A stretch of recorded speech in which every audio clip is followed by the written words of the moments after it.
Taontsika hitsangana ame voninahitra an'Andriamanitra. Misy ten'Andriamanitra anankiray izay ao amin'ny Kolosianina toko 2:17 manao hoe Kristy ao anatinareo fanantenana ny voninahitra. Halleluja. Misy fotoana mety kivytsika mety miatrika ny andavanandro sotra an'izany fa ny zavatra azoko antoka dia zao rehefa ao anatinao Kristy dia misy fanantenana ny voninahitra. Fanantenana ny amin'ny mandrakizay izany voninahitra izany dia fiainana mandrakizay ao amin'ny Kristy irery ihany. Ny zavatra mitranga rehetra mety hampiova ny fijery sy ny fomba fisainana fa ny zavatra azo antoka dia zao rehefa mibanjina an Jesosy tsika dia mitoetra amin'ny finoantsika tsirairay avy ary tsy mety kivy ny olon'Andriamanitra rehetra. Amen sa tsy amen? Andeha tsika tehaka mafy an Jesosy amezantsika voninahitra ilay mpanjaka anatin'izany dia raha sitraka ao tikanao hika haleluya mafy be ty ampanombohana haleluya. Ny teny rehetra izay alokon'ny zanak'Andriamanitra dia tokony mitodika makany amin'ny rainy dia Andriamanitra irery ihany. Ny fotoanantsika androany dia voatokana ho an'Andriamanitra, tsy ho anao ty fotoana ty. Malahelo milaza aminao fa tsy ho anao ty fotoana ty, fa ho an Jesosy ty fotoana ty. Haleluya. Ho anazy ty fotoana ty. Afahantsika mampitodika ny momba antsika tsirairay avy makany amin'ilay tompony tompo sy mpanjaka mpanjaka.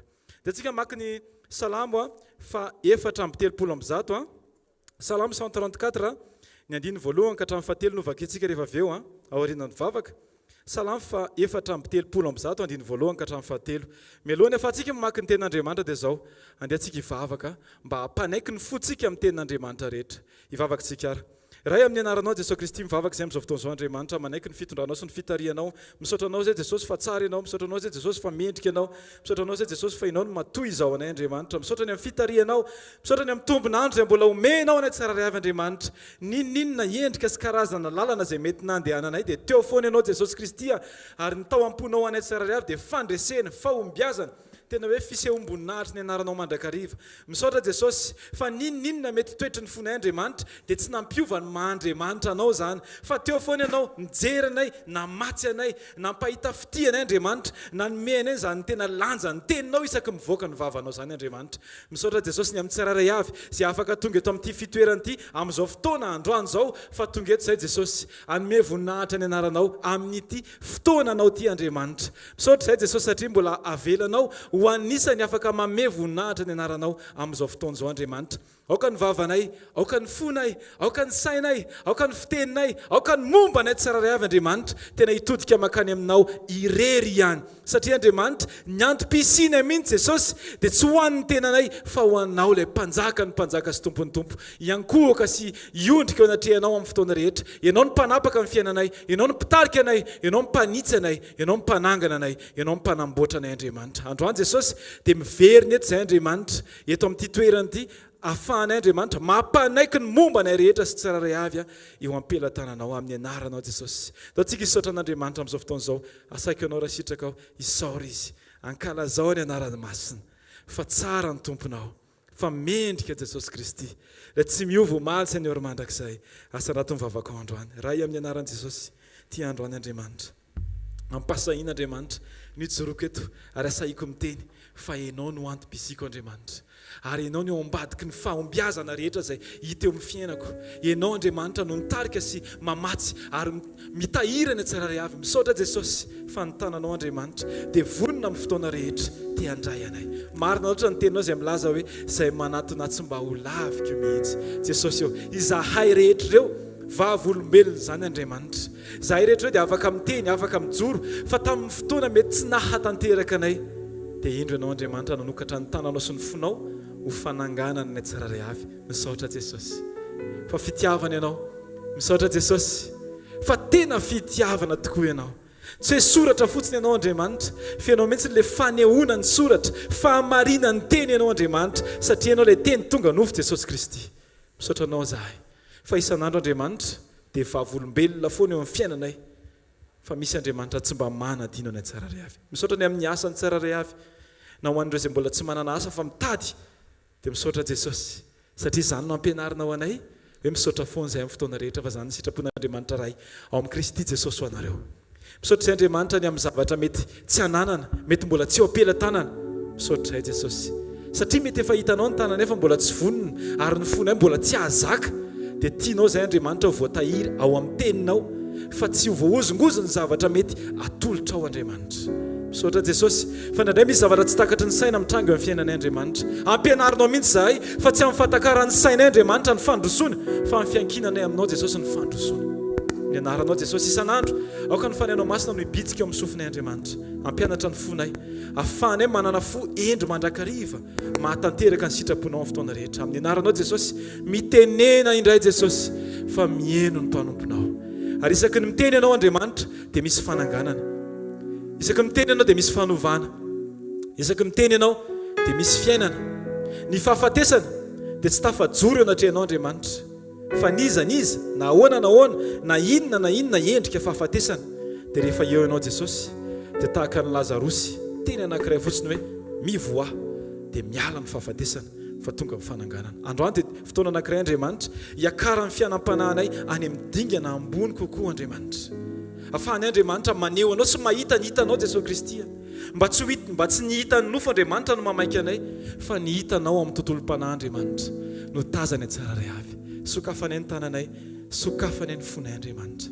mandro sondray Jesosy androany tonga sondray anao Jesosy androany manaiky indray zay Jesosy androany ny amboarinao dia no ahitsinao Andriamanitra aoka ny afo-pitiavanao Andriamanitra no afo andrehitra ny fonay ka ninninona fitsokan'ny rivotra Andriamanitra dia fitiavana sy feo-pitiavanao Andriamanitra no renay fa tsy feon'ny fahavalo manan-kivy sy manakoranay Andriamanitra Jesosy io ainao ny zavatra rehetra ainao ny zavatra rehetra asaiko tsika rehetra araka merina an'izany amin'ny anaran'i Jesosy manao hoe ainao ny zavatra rehetra amen asiteka mafo an Jesosy alleluia alleluia salama fa 4:30 no vakitsika amin'ny anaran'i Jesosy manomboka ny andiny fatelo ka hatramin'ny andiny voalohany ka hatramin'ny fatelo azafady vako toy izao amin'ny anaran'i Jesosy firana fiakarana andeha misaoran'i Jehova ianareo rehetra mpanompon'i Jehova izay mitoetra alina ao an-tranon'i Jehova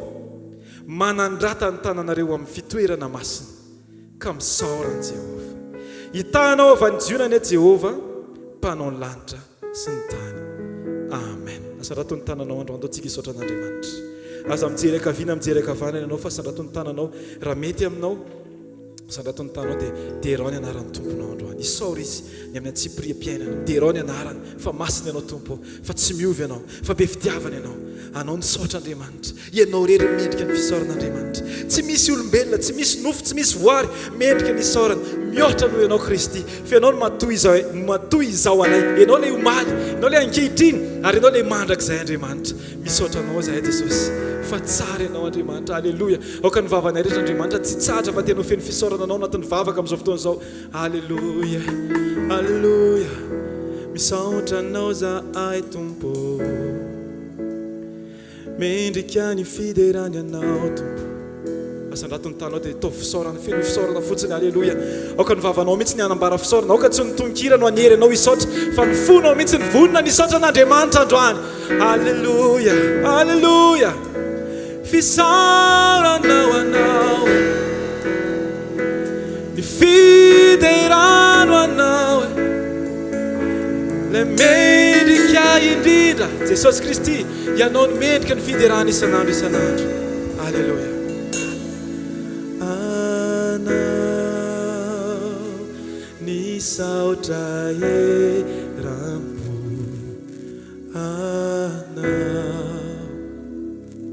reray masino satria nomenao anay Jesosy sy zanakao anao ny saotra erampo anao ny saotra erampo reray masino satria nomenao anay Jesosy zanakao fao aminy mininy hery hoany malemy sy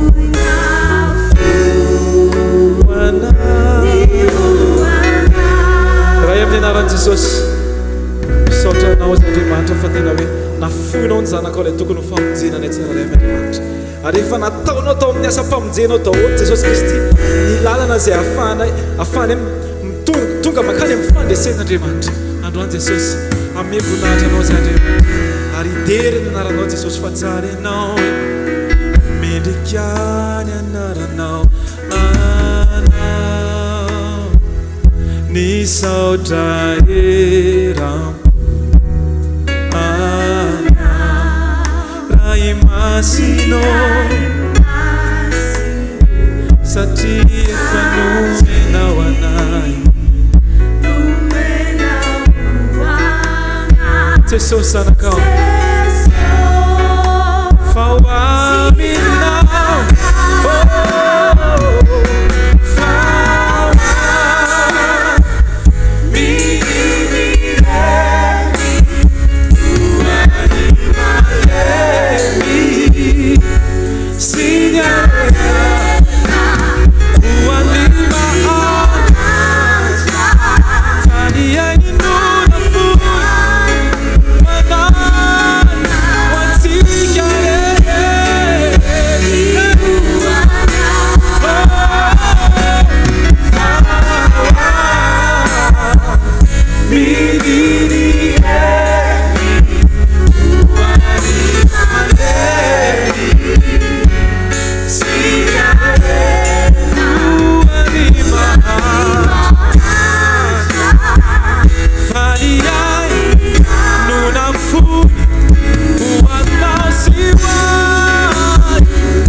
Sapanay fa isanandro dia natolotrao ny famonjena ho anay tsirairay isanandro tompo ampianaro zahay antsiaro fa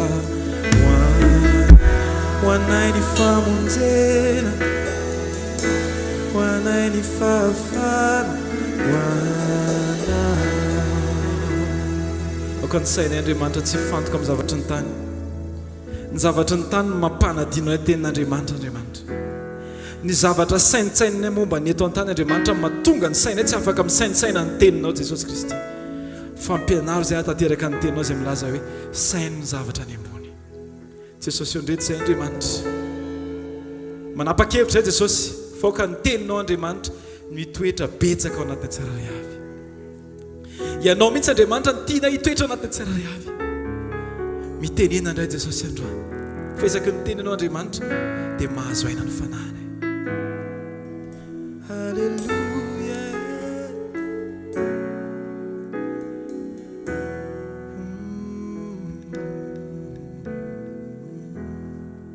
sokafy ny tananao dia teneny fotsiny hoe ianao no tiako hitoetra ato anatiko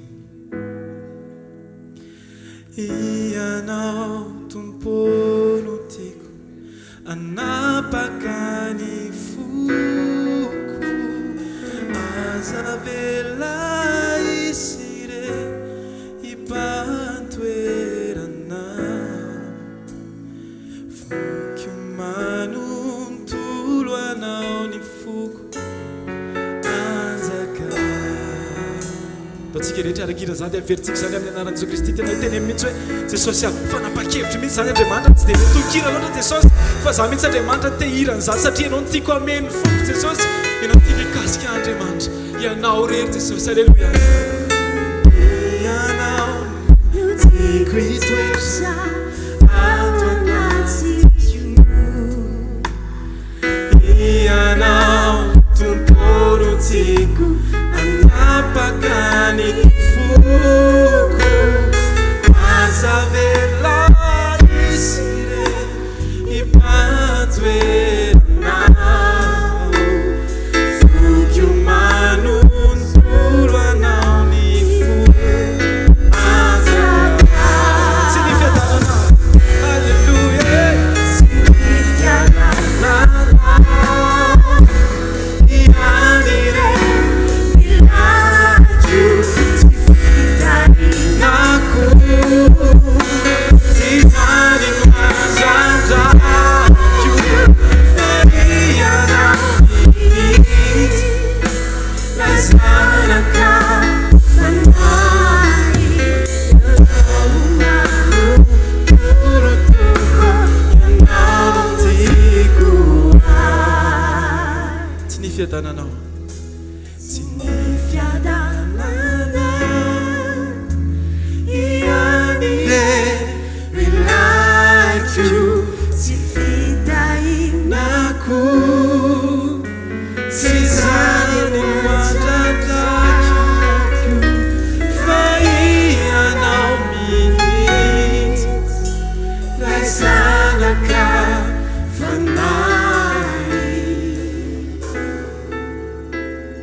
mihitsy Andriamanitra.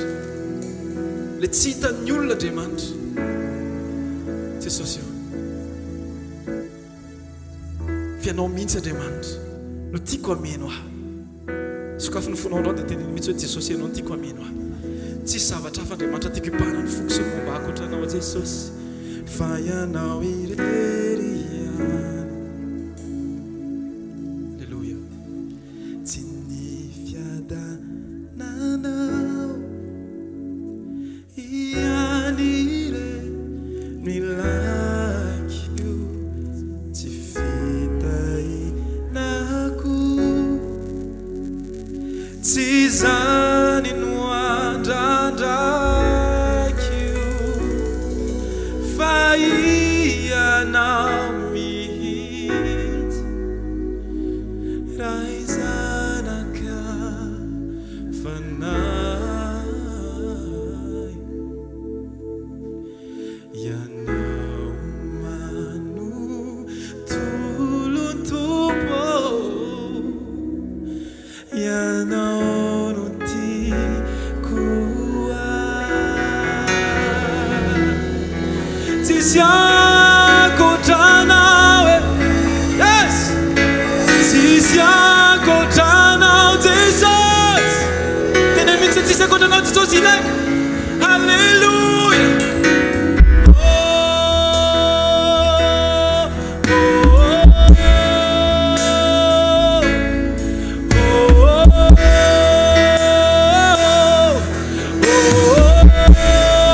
tananao androany halleluja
Voninahitra Jesosy androany oka ny vavanao tsy angina io voninahitra izy androany ndao tsika ika mafy mihitsiny tena manao Jesosy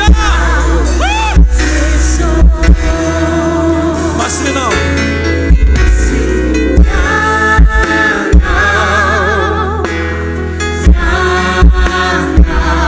tompo tsisy to anao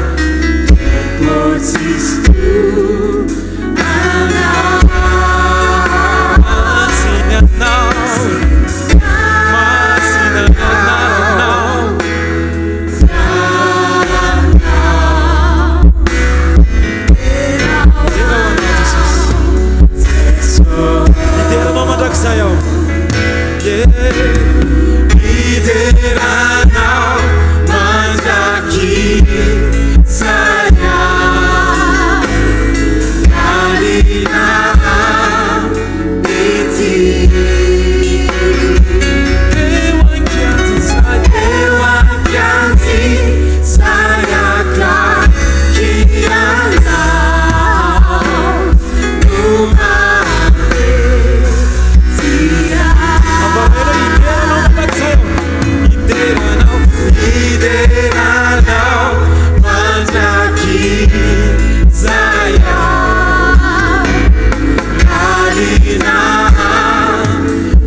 hovainy fonao androany hovainy fotsika tsara ray avy aoka le toerana tena mety aminao dia eo mikanja mety amin'i Jesosy eo mikanja misy an' Jesosy eo amin'ny toerana tsisy Jesosy dia aoka tsy mety amintsika tsara ray avy zatsika merina an'izany androany hoe tompo androany Jesosy dia sahako miteny mihitsy Andriamanitra hoe naiza tompo tsisy atakaloko anao eo ankianjy zay akaky anao no mamety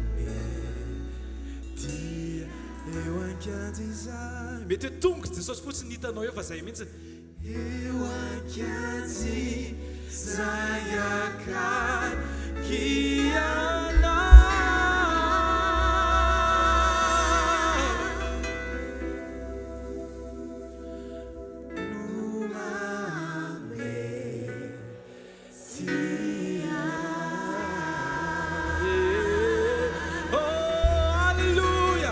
Assim, aleluia, feu a Jesus, aleluia, aleluia. Mazo toerana tompoko azafady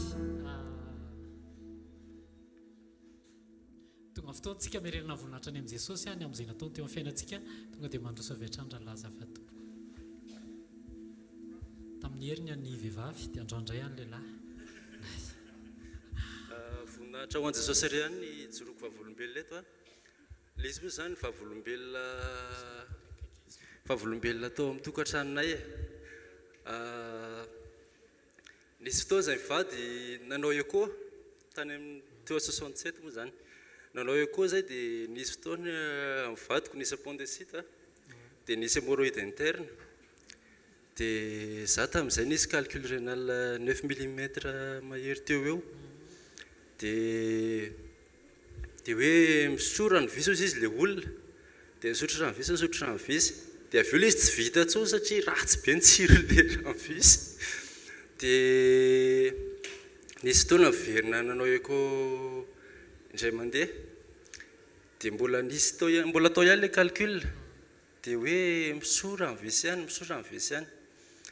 dia tena tsy vita tso le izy dia za mbo ny asako tsisy fotoana hoe andeha isotro rano foana isaky mihetsika hoe misotro rano foana azoatra izany dia mivadiko zay mandeha moto foana dia hoe mety hoe zay zany mahatonga le izy hoe mavoa le hémorroïde interne dia nisy fotoana anankiray zay tsy hoe mivavaka be hoe tamin'ilay izy hoe nasitrana le aretina saotra izany fa mivavaka anankiray fotsiny teneniko teo hoe Jesosy hoa tena tokantranonay hoa nentinay teo anatrehanao dia programanao no nahatonga anay hoe nitambatra saotra izany dia za koa fantatrao fa mety hoe niodina teo anatrehanao ihany saotra izany fa za matoko fa tsy andahoana mandrakizay ianao dia nitonoko hoe nitokantranonay hoa tokantrano tsy anjakan'ny aretin'izany satria tokantrano efa voarakofana tamin'ny rahan'i Jesosy dia zay efa nandray an'i Jesosy raha teo donc tokony tsisy aretina afaka ny hanapaka anay izany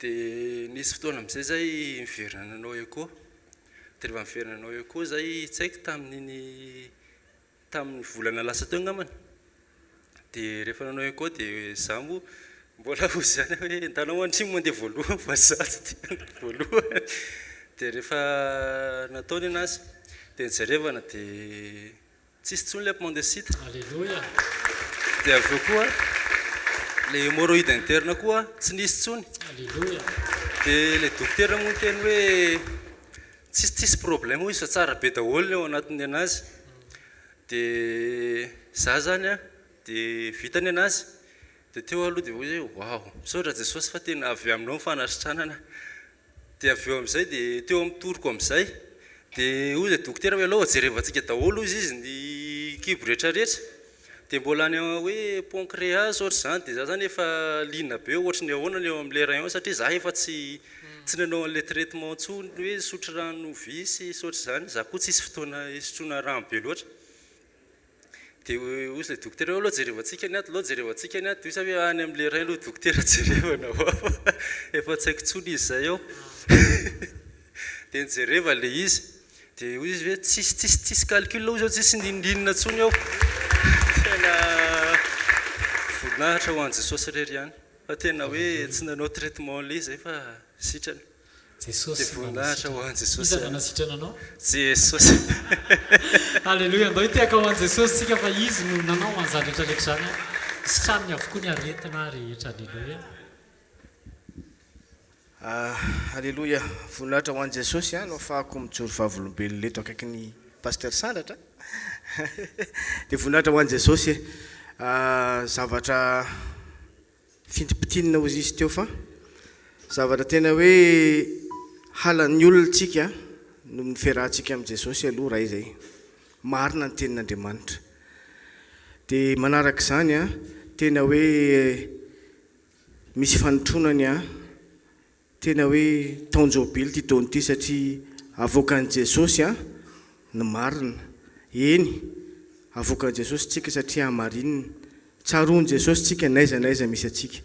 Zavatra nitranga tena hoe tany amin'ny toerana anankiray izay tena tsy eritreretina mihitsy ny naleha.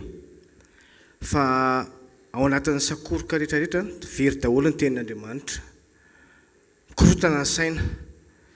Manahoana zany ny ankohonana, manahoana ny manodidina. Fa rehefa tonga saintsika dia eo Jesosy.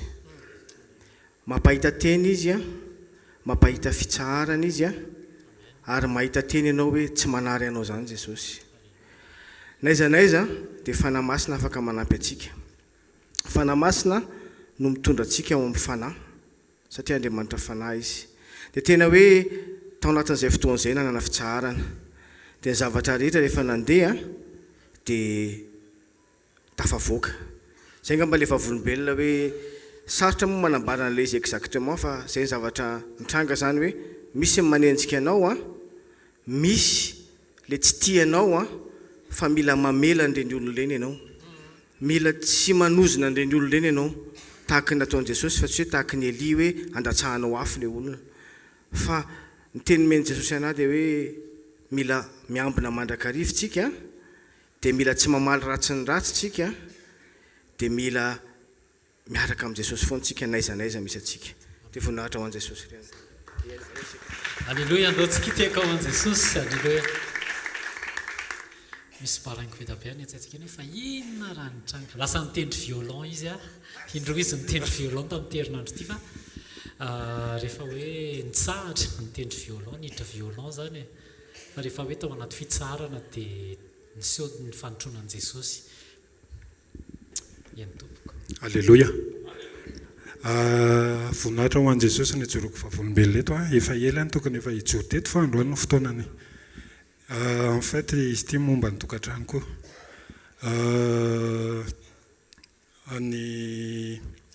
Ny fotoana moa zany ao amin'ny tokantrano misy an'ilay hoe adiady kely.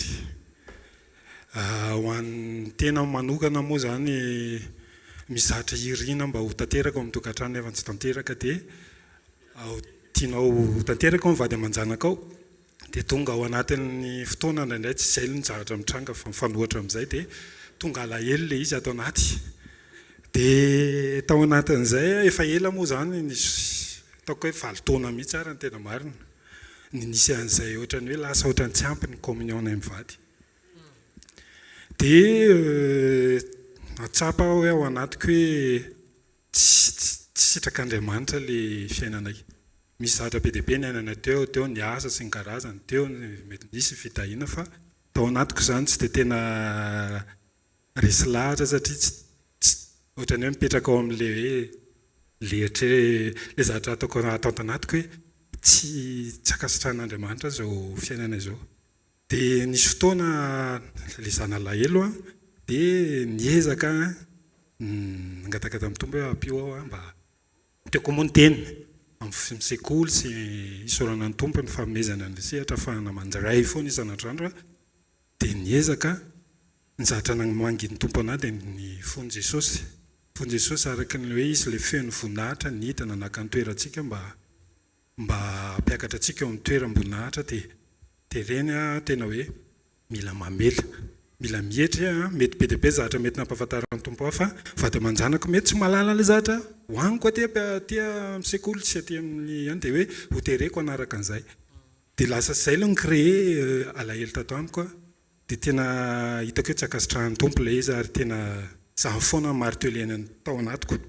Dia nisy fotoana tena hoe niezaka nietra na mela fa tsy tena famelana ilay izy tena fona teo anatrehan'izy mianaka hoe zao mizatra tsy mety ny fiteniko ny fihetsiko aminareo ifonako mamela anareo ihany koa fa zay zavatra mbola tena izy fa taty eo ariny nandalo sedra teo amin'ny fiainako dia niasa moa za efa nijanona tamin'ny asako nisy fotoana tena hoe niteny tamin'ny tompo hoe Jesosy zaho aloha faty amin'ny sitrapoko fa velo amin'ny sitraponao tout de suite moa efa nijoroko vavolombela teto janona tamin'ny asako da teo rena niditra tao anatiny hoe zany hoe sehatra tsy miasa zany fa efa ohatrany efa napozika any ilay izy satria ohatrany hoe misy sitrapon'Andriamanitra tsy tanteraka ao dia ten'Andriamanitra andalo dia io sehatra anankiray io zany natsapako hoe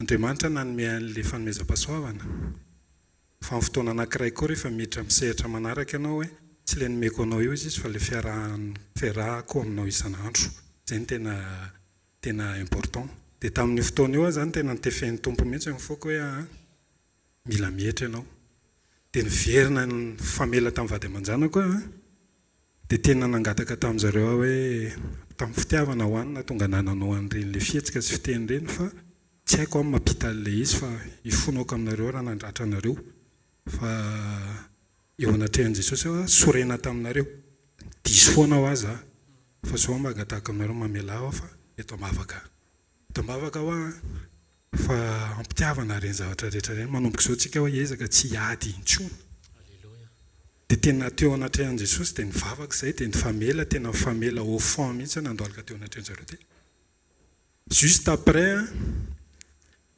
en fait ny voninahitran'Andriamanitra amin'izay foana ho ariana ny tena hoe amin'ny sitraponitsika nisokatra ny asany taty nomeny tompo asa izy demandeko efa ela be tany nisokafa nisy olona koa nikasihany tany dia nisy asany men'olona ihany koa dia voninahitra ho an' Jesosy fa zay zany zavatra anankiray tena hoe nataon'ny tompo hoe Andriamanitra zany efa vonona fa tsika ny tsy vonona ao anatin'ny hoe izy tsy manomboka raha tsy manomboka amin'ny fifandraisantsika amin'Andriamanitra tsy zay vao ao koa ny fifandraisantsika amin'ny ankonantsika dia izy efa vonona ho an'ny tokantranontsika tsiraray avy dia tiako tenena hoe miorena ao amin'i Jesosy hatrany ianao izay efa nambarany tamintsika tsiraray avy vao avy ny fotoana anankiray fa tsy maintsy sion voninany amin'ny tsy apozintsika fa tsika ihany io zany ny tena marina fa Andriamanitra efa vonona indraindray tsika mety hoe anymiatsina an'Andriamanitra fa ahoana ary ny fiainako manao ohatr'izao fa tena marina Andriamanitra efa vonona amin'ny zavatra rehetra satria izy fa someka dia tao amin'ny asa ataoko fohifohy farany dia hoe nampianaran'ny tompo koa ka io sehatra hoe sokafana io tsy hoe sehatra hoe io aranofo be fa dingana indray io iorenanao ny fiarahana aminy ny zavatra nampianaran'ny tompo dia hoe mandehana amin'ny finoana fa tsy amin'ny fahitana nisy fotoana nanomboka tao amin'ny asa tsisy ninina eo am-pelantanana dia mipenipenina taiza hoe ahoana inona no atao zavatra goavana ny zavatra hoatrehana dia nitady hevitra nangataka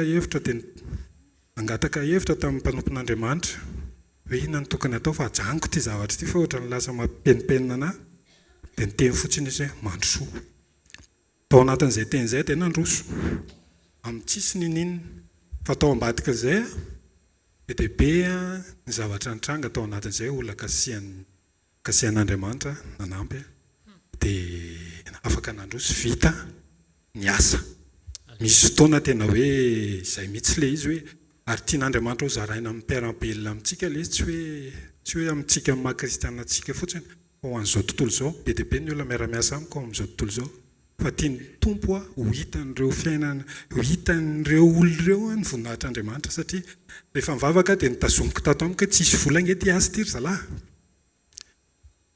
nasain'ny tompo ny teny tamin'ny zalahy zany hoe tsisy voly ty asa ty fa ahoana ny hevitra laisany fa ny famatsiana avy any ambony inona ny zavatra nitranga tsisy ny ala ry zalahy fa nandroso ihany dia nisokatra ny zavatra rehetrarehetra dia amin'izao fotoa izao zany mbola eo daholo ireo rono tena hoe efa nanomboka tamin'ny Izay teneniko hoe fa tokony efa ela nijoro vavolombelona amin'izy ity fa tamin'ny 2023 tany amin'ny faraparan'ny volana 2023 tany.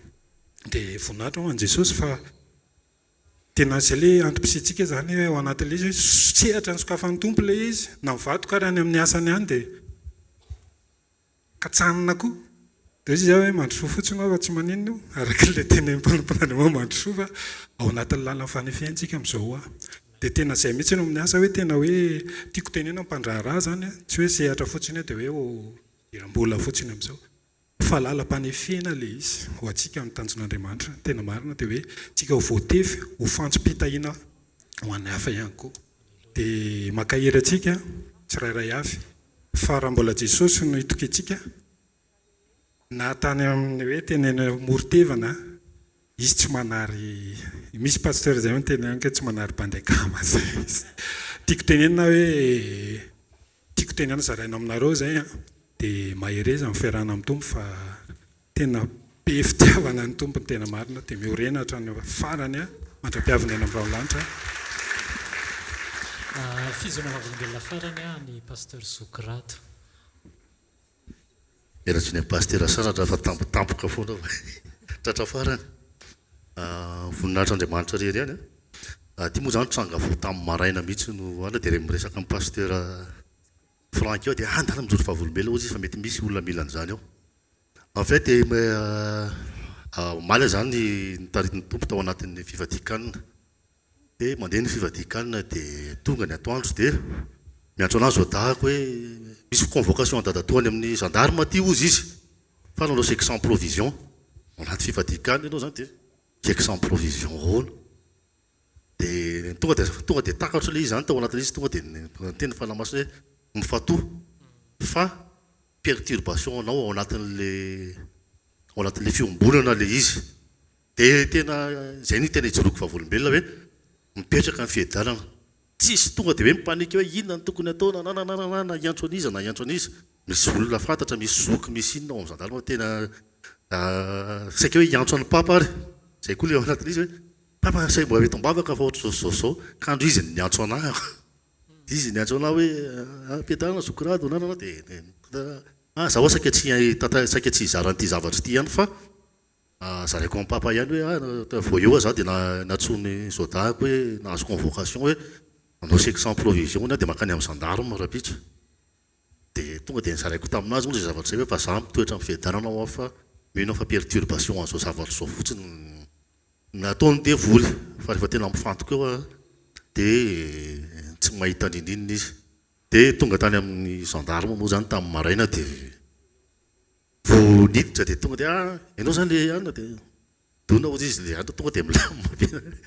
Dia za koa moa dia nandeha ny resaka dia ianao ozy izy toatra taitra mihitsy fantatro moa zay zavatra nataoko a azo fantatro hoe tsy nisy inona tokony avoakasika anazy ny zavatra zany na kely ary fa tena fantatro ny zavatra nataoko efa tia zavatra efatra nainy be le izy. En fait le izy tao anatin'ny asa fanompoana zany dia le manofa n'ireny écran sy ny any ireny misy mazava rehefa mandeha dia le namana mpiara-miasa moa ohatra hoe nanao chèque ianao 4 tamin'ny 2022 le izy dia androany voalatrony zalahy hoe misy azao. En fait nanao chèque mihitsy ohatra hoe volana avril natao chèque dia volana juillet zay vao miprésente ny zalahy le chèque hoe nalaina. Dia au moment le izy nomena chèque zany tena nisy vola tao fa tamin'ny fotoana efa tsy teto Madagasikara intsony zay fa tany ivelany no nalainy le chèque. Dia niteny ny banque na dia efa mail hoe manao versement ianao ozy izy fa misy chèque tonga ty nefa tsisy vola tao anaty dia zaho tena tsy afaka manao ninona fa za ty ivelany. Dia zay no nazavaiko tao amin'ny banque tamin'ny maraina hoe io vola io dia efa maninona moa efa nomena satria natsona teo eo moa zany le namana le mpiara-manompo amintsika mpiara-miasa amintsika ao anatin'ny fanofanandreny an'ireny hoe ahoana ty chèque ty fa tonga efa nomena an'ilay espèce ny sy nana dia enony teo fa nga miakatra any le izy nananana dia eno le gendarme teo moa dia fa dia gaga le gendarme fa inona moa ny ifandraisana zany amin'ny asanao. Dia zaho manompo an'Andriamanitra dia ao anatin'ny asa fanompoana aleo zany soloa ny ty asana teo atao hoe pasteur zany no tao anatin'le rehefa le manontany iny moa izy dia misy an'izay alao zany soloana ozy izy ty asanao ty atao hoe pasteur fa tsy atao hoe mpivarotra fa tsisy fandraisany mihitsy le opération d'Ersalanina nanovana izy teo fa ny tena hoe hijorona vavolombela zany dia tena hoe rehefa tena hoe ao anatinao fahamarinan'i Jesosy satria tena tsy nisy eritreritra ninina mihitsy fa na le namana moa zay moa no tena nazavaiko tao anatin'le izy nanomboka hatramin'ny 2022 ka hatramin'izao reo olo reo dia mbola mitohy miara-miasa aminay fa raha ohatra hoe tsy azo volan'ireo dia tsy niara-niasa taminay intsony reo dia rehefa tena mitoetra ao anatinao le fahamarinana dia mitoetra tsara le fihedanana tsy mahakasika atsika tsiraray avy amen. Ndao tsika hitsanganara ndao tsika hisaotran'i Jesosy ny amin'ny zavatra nataony teo amintsika tsirairay avy. Teo ny fanasitranana hémorroïde interne, appendicite, calcul rénal. Teo ny fiadanana izay nampitoeran'i Jesosy rehefa mifantoka aminazy tsy manaiky ny perturbation en dévoly. Tao anatin'izany ihany koa ny faneketsika ny antso izay niantsoan'Andriamanitra antsika rehefa miteny hoe pasteur, tsy hoe manona hoe pasteur akory dia hoe milamina nefa tsy nanao tsy mety. Fa hoe mandeha amin'ny toe-pozy takian'i Jesosy. Ny témoignage d'Ato Landry teo dia hoe rehefa mandeha madio fo, tena hoe madio fo maro no anaty tokantrano, dia Jesosy mikarakara ozy izy teo hoe tsika fotsiny mila manomboka fa Andriamanitra efa navita. Dia le pahatsika kely iny zany dia fitain'Andriamanitra ny ambony. Dia ndao tsika hisaotran'i Jesosy fa izy ny ambadika izany. Jesosy mankasitraka anao zay ny amin'ny fanasitranana. Misaotra Jesosy ny amin'ny antsonao amin'ny fiainanay tsirairay avy, fa tsy nantsony zay homenatra amin'izay niantsonao anay fa hijoro amin'izany. Misaotra Jesosy fa marina ny teninao fa zay madio am-po, zay manam-pitsarana no ahitanao. Jesosy misandrata, oka omemboninahitra mandrakizay ny anaranao ary tsisy omemboninahitra koatra ny anaranao rery any. Misaotra Jesosy ny amin'ny zavatra rehetra zay nataonao teo amin'ny fiainanay. Misaotra Jesosy fa ny teninao dia milaza fa mety mandeha mamaky lohasaloko ny fahafatesana fa rehefa ianao miaraka aminay dia tsisy ampaninana anay. Misaotra ny amin'ny fitsarana zay nomenao, misaotra ny amin'ny fiadanana zay nampitoerinao aty anatinay. Mankasitraka indrindra ray amin'ny anaran'i Jesosy. Amen. Andao hiteka mafon'i Jesosy resantsika amin'ny pasteur. Mazoa toerana tompoka. Fiadanana ho antsika rehetra amin'ny anaran'i Jesosy. Jery ten'Andriamanitra foitsika melohan'ny akarany mpanompon'Andriamanitra hitondra ny hafatra androany. Jeremia 20:7 dia mivako toy izao amin'ny anaran'i Jesosy. Jehovah, ny taominao akavotaona, ny samborinao akaresinao, toka fimehezana mandritry ny andro aho, izy rehetra dia maneso aho. Fa na oviana no hitenenako dia tsy maintsy mitaraina aho. Eny miantso aho hoe loza sy fandravana fa ny tenin'i Jehovah dia atao fanakorana sy fiomehezana ahy isan'andro. Dia hoy izao, tsy hanonona azy na hiteny intsony amin'ny anarany aho.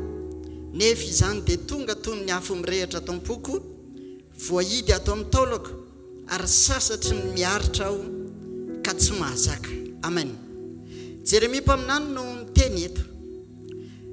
Ao amin'ny Jeremia 5:12 dia izao no nambaran'i Jeremia hoe hitako ny teninao izy ka nohaniko, ary ny teninao ny fifaliako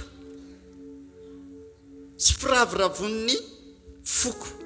Izany hoe nisy fotoana nandraisan'i Jeremia teny, dia rehefa hitako le teny ozy izy dia nohaniko le teny. Dia aty amin'ny 2:20 amin'izay izy miteny hoe no le teninao izay noraisiko ka nohaniko io, dia rehefa mitondra le izy eo amin'ny olona ozy izy dia atao fanakorana foana, dia ampahoriana foana isaky ny teny. Dia hoy izaho hoe tsy teny amin'ny anaran'i Jehovah tsony aho, nefa izany ozy izy tsy mety, fa le teninao lasa tahaka ny afo mirehitra atao anatiko. Amen. Androany dia izao, ho avy mpanompon'Andriamanitra hitondra ny hafatra rehefa avy eo. Mila mandray le teny zasenao androany. Amen. Mandray tsy ampisalasalana le teny. Dia ozy izy ny tenin'i Jeremia nohaniko le teny. Andao androany izay teny rehetra milatsaka eo tsy avelantsika isy very fa tonga dia raisitsika dia hohanitsika. Fa izao ny tsarovy, amin'ny fotoana amin'izay andrasan'Andriamanitra iseho ny vokatra iteniny raisinao io. Dia ozy izy Jeremia hoe amin'ny fotoana rehefa mandeha mitondra le teny ao ozy izy dia ampahoriana foana, dia za tsy hiteny amin'ny anaran'i Jehovah tsony. Nefa tsy mety ozy izy le teny le noraisiko nohaniko iny, fa tahaka ny afo amin'izay le izy mirehitra ao anatiko. Androany izay teny izay raha raisinao dia ho afo mirehitra ao anatiko sy ao anatinao. Ary io tsy amelanao izany ho variana ka hoe tsy hijoro, fa tsy maintsy mijoro zasy ianao isan'andro. Ny fomba andraisantsika ny teny androany tsy ampisalasalana ary tena hoe tonga dia amin'ny fanekena n'izay rehetra tenenin'Andriamanitra. Basainao anie ny zavatra nitranga. Tamin'ny fotoan'Andriamanitra naniraka ny Jona andeha ho an'ny Ninive. Dia rehefa ozy izy ny ten'Andriamanitra hoe rehefa nanomboka nitory Jona dia niainy ny olona. Dia rehefa niainy ny olona dia izao ny zavatra nitranga. Tonga dia niteny le mpanjaka namoaka didy manomboka izao fifadikaniny eto amin'ny firenena. Hatramin'ny biby fiompo izy ny tenin'Andriamanitra tsisy nihinan-kanina. Ary ny nahavariana dia izao nisan'ireo olona tao Ninive ireo 600,000. Fa olona 600,000 tsisy mipikana andray ary. Fa vao nandreny tenin'Andriamanitra dia tonga dia niditra fifadikanina dia mibebaka daholo. Alleloia. Androany mbola tsy 600,000 eto fa zasy ianao zao ny eto androany. Fandao raisitsika tahaka n'izany fotsiny hoe ilay teny milatsaka androany tonga dia raiso. Dia tena tonga dia ozy izy ny tenin'ny Jeremia nohaniko le teny. Andao raisitsika le teny androany tonga dia hohanina. Amen. Dia andao tena iaina tahaka izany mponina tany Ninive izany. Nalahelo anie Andriamanitra vao nahita. Nalahelo Andriamanitra ozy izy Andriamanitra hoe ianao zao falo ozy izy mantsy Jona dia mijery fotsiny ianao miandro mivoaka ery ivelan'ny tanàna hoe hoaringan'Andriamanitra i tanàna fa za malahelo an'ireo olona ireo. Olona 600,000 ireo tsy tiako hisy very ireo naray ary. Satria nanino vao nandre teny dia tonga dia niraisiny le teny dia nohaniny le teny. Androany dao ataontsika koa zany amin'ny anaran'i Jesosy. Manao sana hoe tsangana dao vadikitsika vavaka avy hatrany. Velaro ny fonao androany dia teneno Andriamanitra androany hoe ninina izay rehetra tena omenao androany. Tsy hijery ahako androany na hoe hosovaniko ny teny dia izay mahafinaritra ihany ny raisiko. Fa izay rehetra omenao androany na mety na tsy mety amiko dia raisiko zany. Raha eo misaotra ny amin'ity fotoana ity. Misaotra fa manana antsara indray izay amin'izao fotoana izao. Manana antsara izay amin'ny teny androany. Ary androany jerina velarinay ny fona isiny ao anatinay manontolo. Dia iaina tahaka ny mponina tao Ninive izay androany. Rehefa nandray ny teny dia tonga dia nijoro dia tena nanatanteraka avy hatrany izay ny teneninao. Raha niantso fibebahana ianao dia tonga dia ny olona rehetra samy niditra tao anatin'izany. Androany Jesosy ninona teny omenao indray. Apetraka ho eny am-bavan'ny mpanomponao androany. Tsy avelana izy ho latsaka izany androany. Ary tsy avelana izy tena hoe tena hosovaninay hoe mety tsy mahafinaritra anay. Fa raisinay daholo ninina izay rehetra omenao androany. Makasitraka ny amin'ny fitiavanao membonahitra ny anaranao amin'ny anaran'i Jesosy. Amen. Teka mafitsika voninahitr'Andriamanitra sady mandray mpanompon'Andriamanitra. Alleluia. Fahamerabantsika indray amin'ny anaran'ny Tompo sady manonona ny fahasoavan'i Jesosy Kristy amintsika tsirairay avy. Amen. Teneno ny eo akaikinao hoe tonga soa eto amin'ny fanatrehan'Andriamanitra. Dia mahazo aho toerana, mahazo aina tsara tompoko.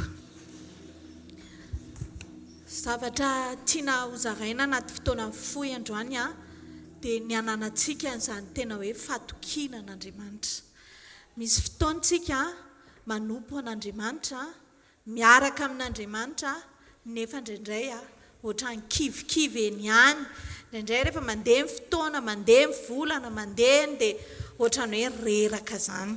Fa androany atoro antsika ny secret izay tena hoe atonga antsika ho mahery foana. Sisy ny mpanompon'Andriamanitra teo hoe rehefa tonga ny tenin'Andriamanitra ka hohaninao dia iny misy fiantraikany eo amin'ny fiainanao. Amen.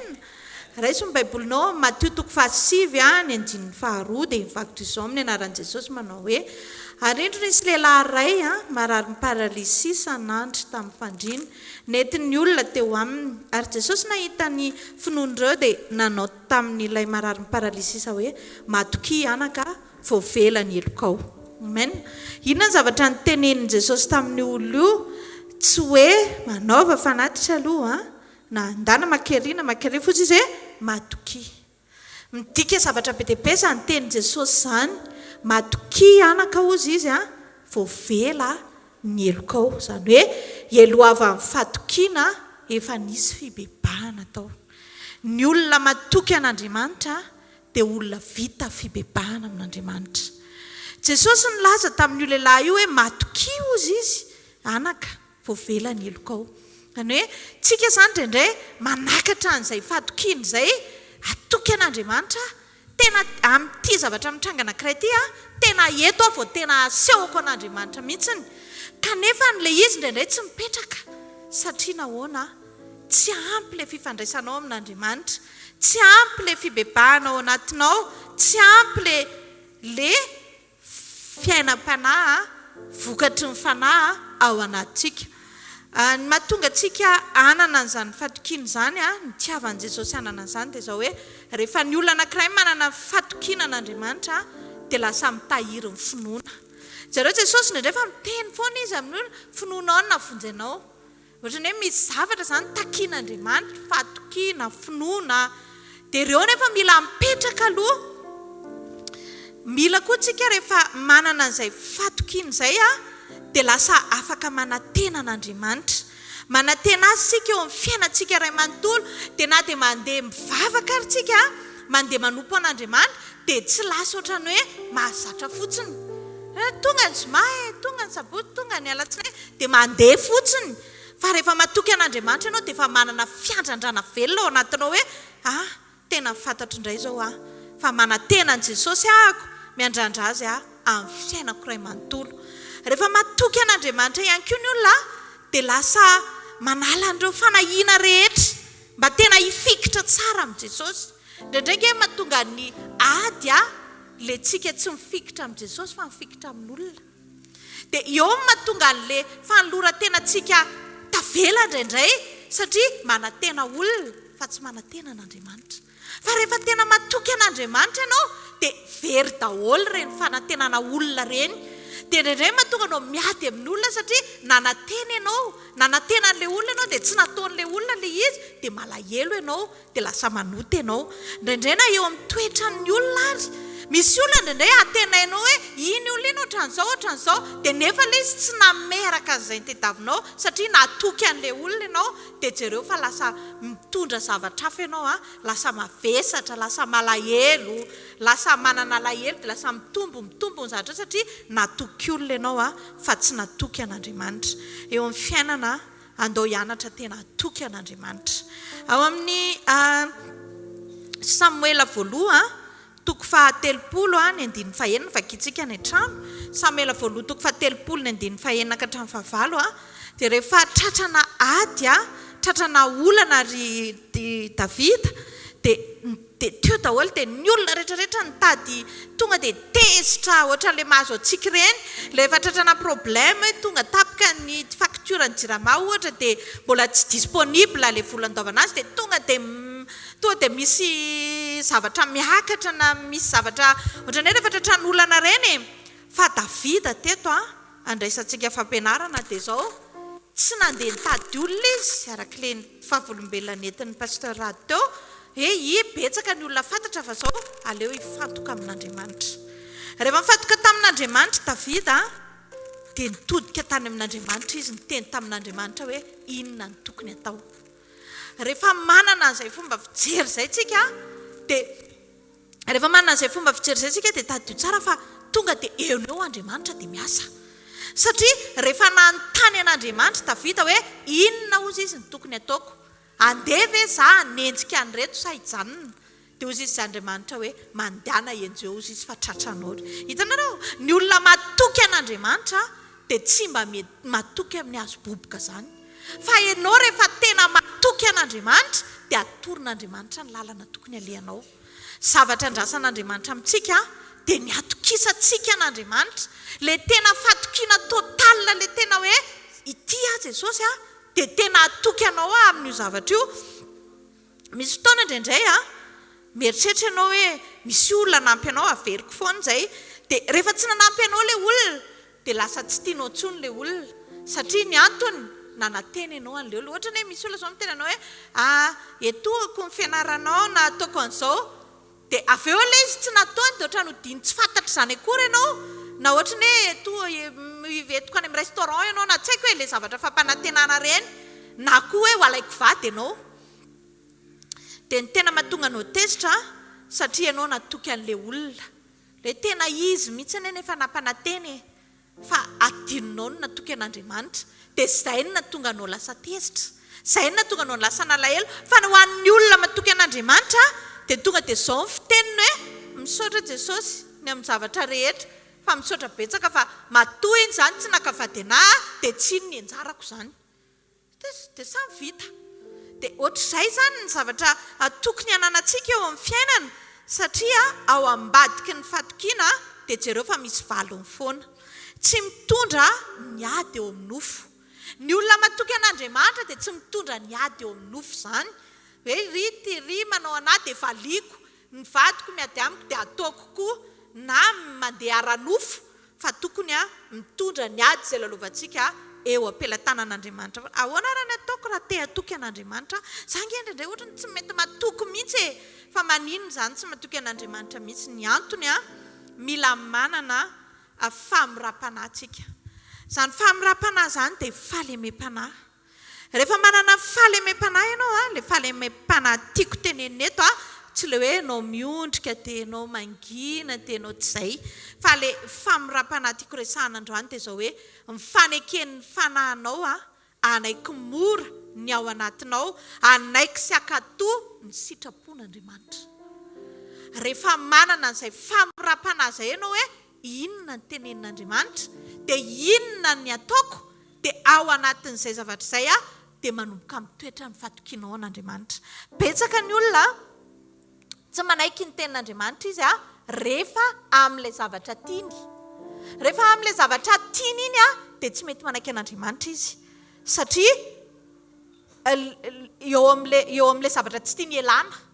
Fa rehefa ohatra hoe eo amin'ilay anekenao an'Andriamanitra hoe na tiako na tsy tiako dia izao ny sitrapon'Andriamanitra dia manaiky dia amin'izay fotoana izay ny antsoina hoe famorapanahy, manaiky makatoa ny tenin'Andriamanitra.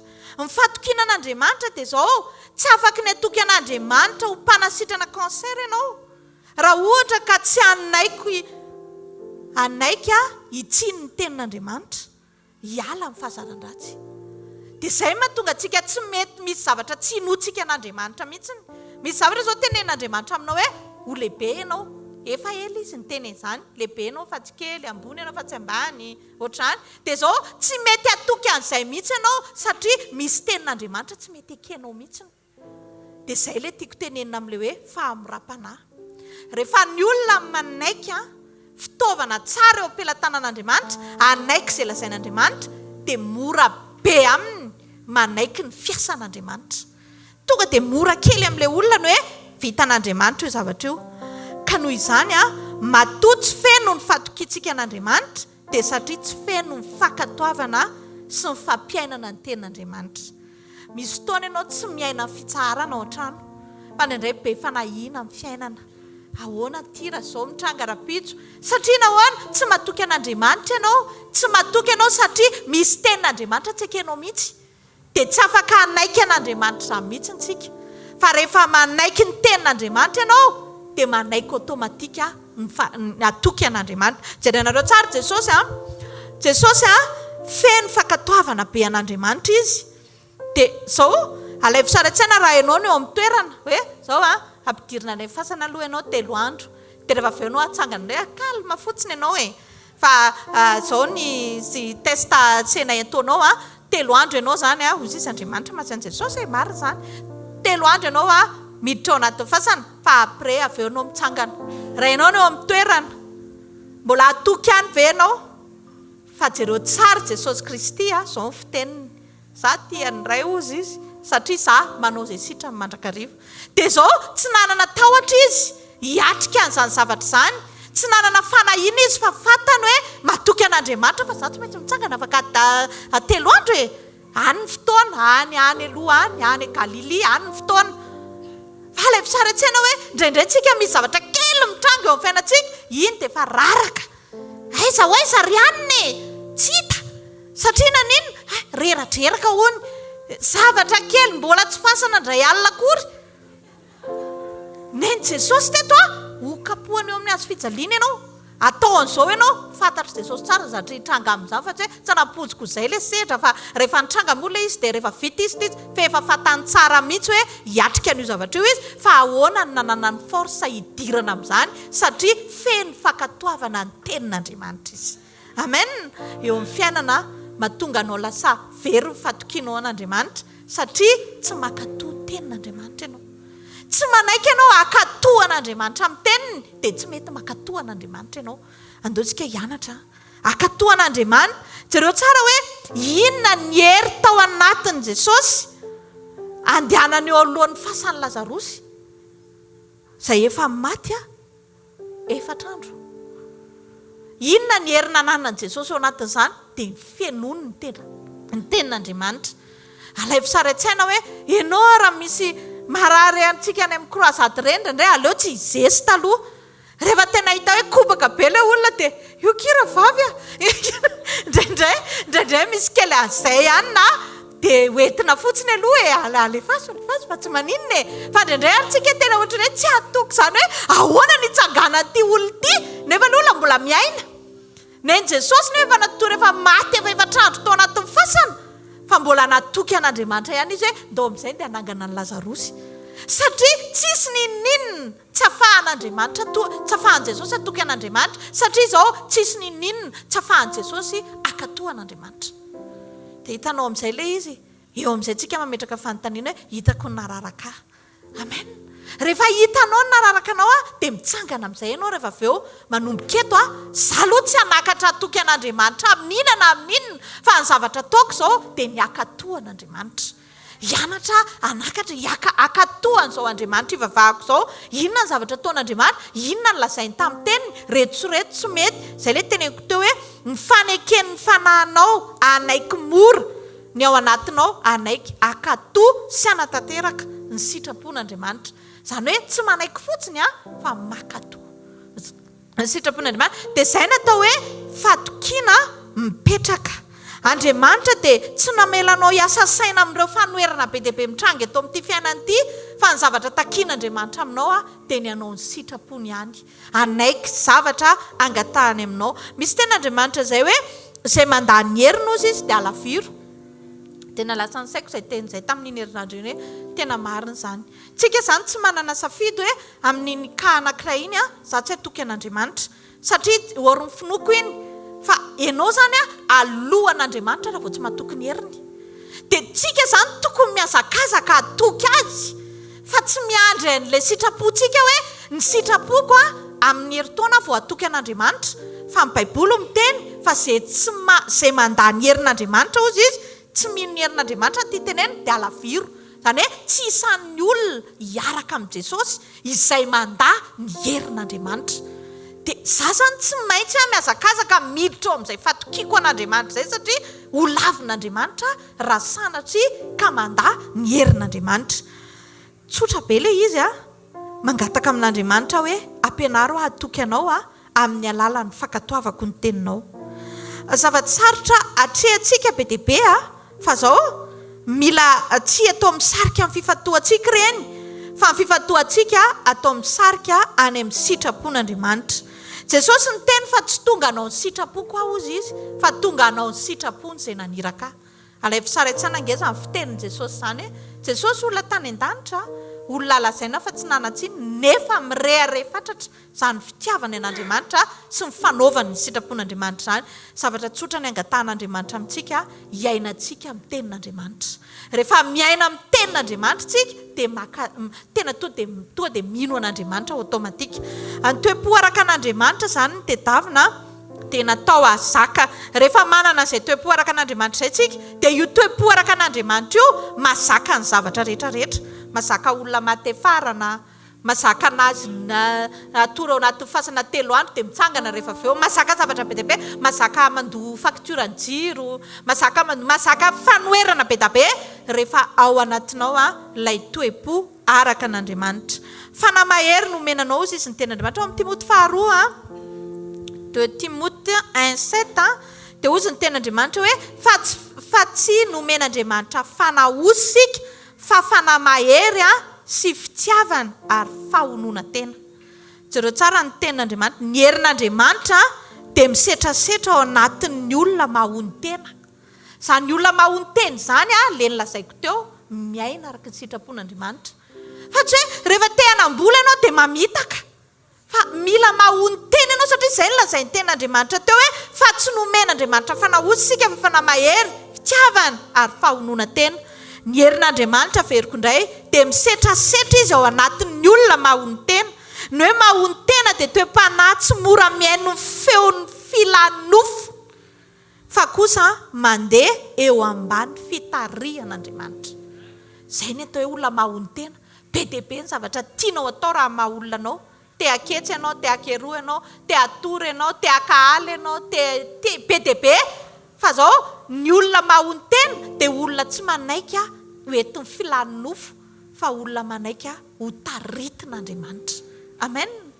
Te-hampanantenanao androany hoe araka ny voalaza amin'ny Baiboly izay hoe tena Andriamanitra dia tena eo akaikiny izay mitady azy. Be dia be ny teny fikasana, teny fampanantenana no men'Andriamanitra antsika, fa maninona tsy mbola mitranga ilay izy. Ny tena izy fa ho tahina ianao raha miditra dia ho tahina koa ianao raha mivoaka. Dia indraindray ianao mametraka fanontaniana hoe fa aiza daholo ilay izy. Alaivo amin'ny toe-panahy araka an'Andriamanitra. Mitsotra an'Andriamanitra tsika amin'izany teny izany dia mino fa hiasa mahery ao anatintsika Andriamanitra. Andao hiaina izany hoe anana izany tena hoe fankatoavana an'Andriamanitra mba tena atoky an'Andriamanitra. Ny olona matoky an'Andriamanitra jereo tsara sadraka sy mesaka sy abetina koa efa tsy finoana tsony. Izany finoana izany dia zao hoe mino izay fa hiasa Andriamanitra dia afateny jiro tapaka dia ho tapaka io lafaoro io. Fa nendrzareo efa tsy finoana tsoa fa fatokiana hoe tsy manino izay na mitsofoka ao ary fa fantatray fa misy zavatra foana ataon'Andriamanitra. Nianitra tamin'izareo le lafaoro mirehitra fa noho ny fatokiana an'Andriamanitra dia tsy nentin'ny filanofo anaiky ekohaka eo amin'ilay sary vongana fa zao izay ataonao fa izay atoky an'Andriamanitra foana. Amen. Indraindray tsika tonga eo amin'ny situation sarotra eo amin'ny fiainana. Eo amin'ny lalovantsika indraindray mafimafy ny zavatra lalovantsika dia ohatry ny tady ekohaka eo amin'ilay sary olona izany ianao. Ny olona nefa teto efa tena hoe miantra manainy izany lafaoro mirehitra afo izany ary ny tena enjana nafanainy pito. Dia izay olona nanipy an'izareo ary dia nolazain'ny Baiboly hoe tonga dia may avy aty ivelany. Hita maso izany. Nefa ny zareo ny olona matoky an'Andriamanitra tsisy fatokiana le vonon'ny afo izany. Raha mbola ao anatinao ny fatokiana an'Andriamanitra tsy lavo ny problème izany ianao. Raha mbola ao anatinao ny fatokiana an'Andriamanitra tsy maty ny aretina izany ianao. Amen. Fa atodioany amin'Andriamanitra fomba fijerinao. Atodioany amin'Andriamanitra ny fifantohanao ray manontolo fa tsy fotoana ilalovana tsony izao. Tsy fotoana ivazivaziana tsony izao. Hoe andeha indray aloha ilalao dia andeha indray akery dia andeha fa fotoana izao hifantohanao amin'ny anjara voatendrinao. Mifantoka amin'ny anjara voatendrinao nge tsy hoe mihaino teny mahafinaritra dia aleloia amen tsy izany. Fa mifantoka amin'ny anjara voatendrinao maka tsirairay izay teny voarainao ampiarinao eo amin'ny fiainanao. Amen. Ahoana moa ny atenainao raha mianatra be ianao dia iza nitondra anao any amin'ilay fatretrehana any. Raha anana tokantranonao iza nitondra anao any amin'ilay tokantrano sambatra. Jesosy. Be dia be ny olona manana tokantrano be dia be ny olona nitafita amin'ny fiainana, be dia be ny olona manana zavatra rehetra fa tsy tonga any amin'ilay tena fiainana ny eritreretiny satria misy zavatra tsy ampy an'i Jesosy. Jesosy ny afaka mitondra antsika any amin'izay toerana tena tiantsika hatongavana.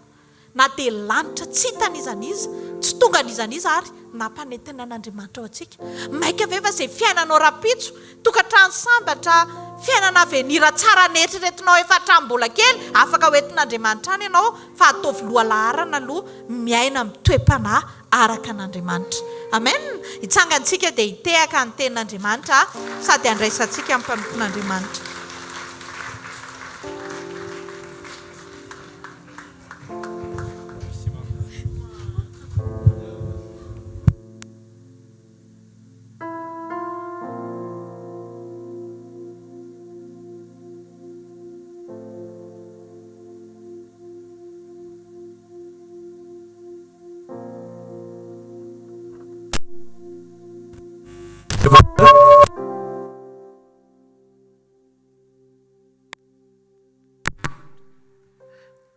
Alleluia. Ndao tsika isotra an'Andriamanitra mifotsika manontolo fa fainy amin'ny lanitra ny tananao dia makasitrany tompo izay olona rehetra mahatoky an'Andriamanitra tonga eto androany hariva oka nokatra ny fony isotra ny mpanjaka ny mpanjaka. Tena tovy tsapanao fa Jesosy ny ilainao eto. Andray teny anankiray ianao dia afaka hanova zavatra be dia be ho fiainanao zany. Teny tokana ozy izy ilay kapiteny Romanina dia ampiasitraka ny ankizy lahako. Zany hoe raha mifiainantsika eto ambonin'ny tany teny tokana dia ampy.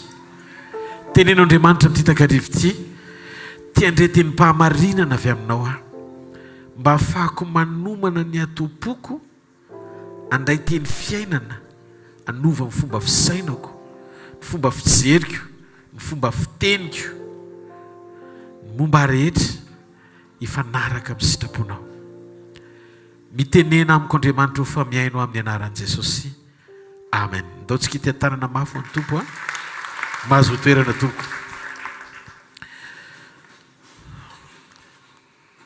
Toy n'ilay fanambarana nampitondraina ny mpanompon'Andriamanitra teo alohako a dia ho toizako kely le izy hoe Andriamanitra dia manan-javatra andrasana amiko sy andrasana aminao. Inona ilay zavatra andrasan'i Jesosy amintsika? Ao anaty Baiboly a raha mandinika tsara tsika dia misy karazan'olona maneho finoana natao hoe akasitrahan'Andriamanitra ireo olona ireo. Tena nakasitrahan'Andriamanitra. Ilay vehivavy nitsidra nandritra ny 12 taona zao a kasika an'i Jesosy dia nampitodika azy mihitsy hoe tsy ny olona rehetra nikasika azy nandray hery avy aminy. Na izy Jesosy aza no nikasikasian'ny olona be dia be. Grand apôtre nikasika azy daholo, ny olona be dia be nikasika azy daholo. Fa ilay vehivavy nananan'i Jesosy fahatsapana miavaka mihoatra noho ny olona rehetra. Hoe iza no nikasika fa ahoana?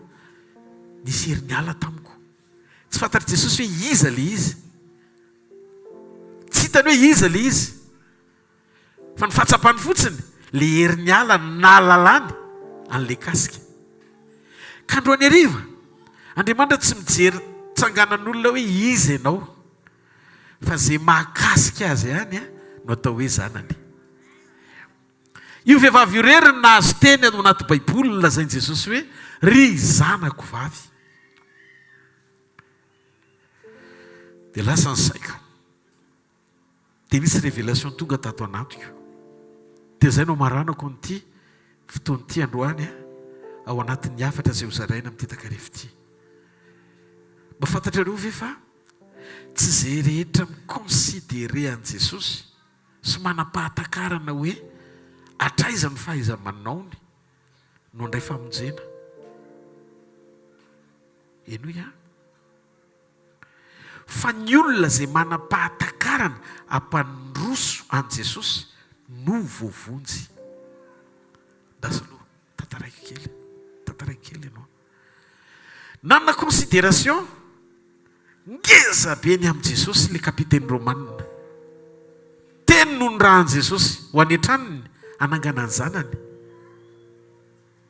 Zanakalazy mpanompo lahy tao an-trano izay considéré ohatry ny zanany. Todika mihitsy Jesosy ny teny hoe bravo. Mbola tsisy olona manam-pinoana ohatran'ity kapiteny Romanina ity na teto amin'ny Israely azy. Ilaina ny fananany zanak'Andriamanitra. Le finoana le kapiteny Romanina c'est gentilisa. Dia hoy isika hoe tsy mila makany an-tranony akory Jesosy. Sarobidy zany. Tsy mandreraka ny tompo zany. Fa teny fotsiny ny rahana dia mitranga le vokatra. Nahafaly an'Andriamanitra zany manaitra ny Israely Andriamanitra mba hanana ny kopia mpinoana le kapiteny Romanina. Fa za te hiteny aminao tsy izay no midika hoe voavonjy le kapiteny.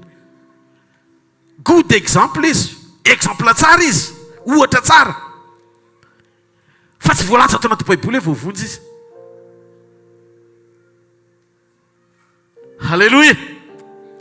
Ka tsika indraindray miezaky ny ahalala an'Andriamanitra eo amin'ny tontolon'ny fahaiza-manaony fotsiny. Tsy ampy ny fananantsika fahatakarana fa mahay ny zavatra rehetra Andriamanitra. Fa ny eo am-pon'Andriamanitra ho antsika dia tadidio tsy isika mahalala ny fahaiza-manaony fa isika mampandroso sy miombona aminy mba handray ny famonjeny. Tsy marety eka ao an'Andriamanitra. misaintsika hoe bravo fa tsy nakany Jesosy fa zato tena mitsotra aminao ny tena fahasoavana sy fahatsarana raha nakany Jesosy. Zakaiosy nakanetsan Jesosy tao an-tranony nandray famonjena fa le kapitaine romanina bravo dia samy rava amin'ny fivoriana ka be dia be amin'izao ny fivoriana bravo rava fa tsisy mandray famonjena na ray ary satria tsy nahatratra ny objectif an'Andriamanitra. Ny objectif an'Andriamanitra ianao mampetrano azy, ianao miray aminy, ianao mahalala azy, ianao miombona aminy, ianao manao ny sitrapony. Hitanareo, tsy miezaka ny ampahafantatra anao fa ny zavatra rehetra dia ny Andriamanitra atao.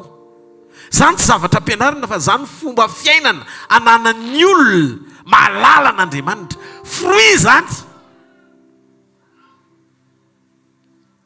Hamampianatra anao iombona sy havana amin'Andriamanitra. Zay no mahatsara ny sekolim-panotronana.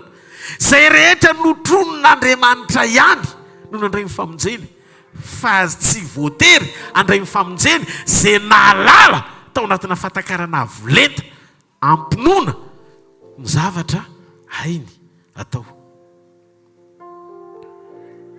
Tanetsika isainy mafantatrareo mari reniny saika hiditra efa nzaraky teto zay ho isan'ny olona anaitra an'Andriamanitra andray fepetra manoloana ny problema andavanandro iainan'ny olona. Jona 2:2 lany divay tao anaty fanasana dia ozy izy Maria Jesosy Jesosy lany divay dia nitotoka Jesosy dia nijery azy hoe mofa ninona kory zasy ianao raha vehivavy. Zany teny zany fanontaniana zany dia midika hoe tsy fantatro ianao. Reniny aza tsy fantany rehefa naniraka azy amaolona natereny filana andavanandro. Azokery eo ambony Maria hoe tena mahefa ny zavatra rehetra ne io Jesosy io e. Vitany tsara mamahany io problème io ara-potoana matoa izy tsy nisalasala fa tonga dia nanokatra ny fony ara-pihetsepo hoe misy zavatra mitrangy eto ary fantatra fa ty aminao mihitsy ny solution. Hozy Jesosy tsy fantatro ianao. Maty 5:7 Baiboly dia miteny maro amin'izany nilaza fa efa namoaka dia mihita amin'ny anaranao zay, efa nanao asa lehibe tamin'ny anaranao zay, efa naminany tamin'ny anaranao zay. Fosy Jesosy fa izy moa nareo tsy fantatro akory milamiko ianareo mpanao meloka. Jereo reo zavatra anakoroa reo samy tsy fantatry Jesosy le profety sy le mpaminany mampiasa ny anarany nandray mampiasa ny anarany ampiasainy tamin'ny fahagagana miasa goavana toy ny fananganana maty.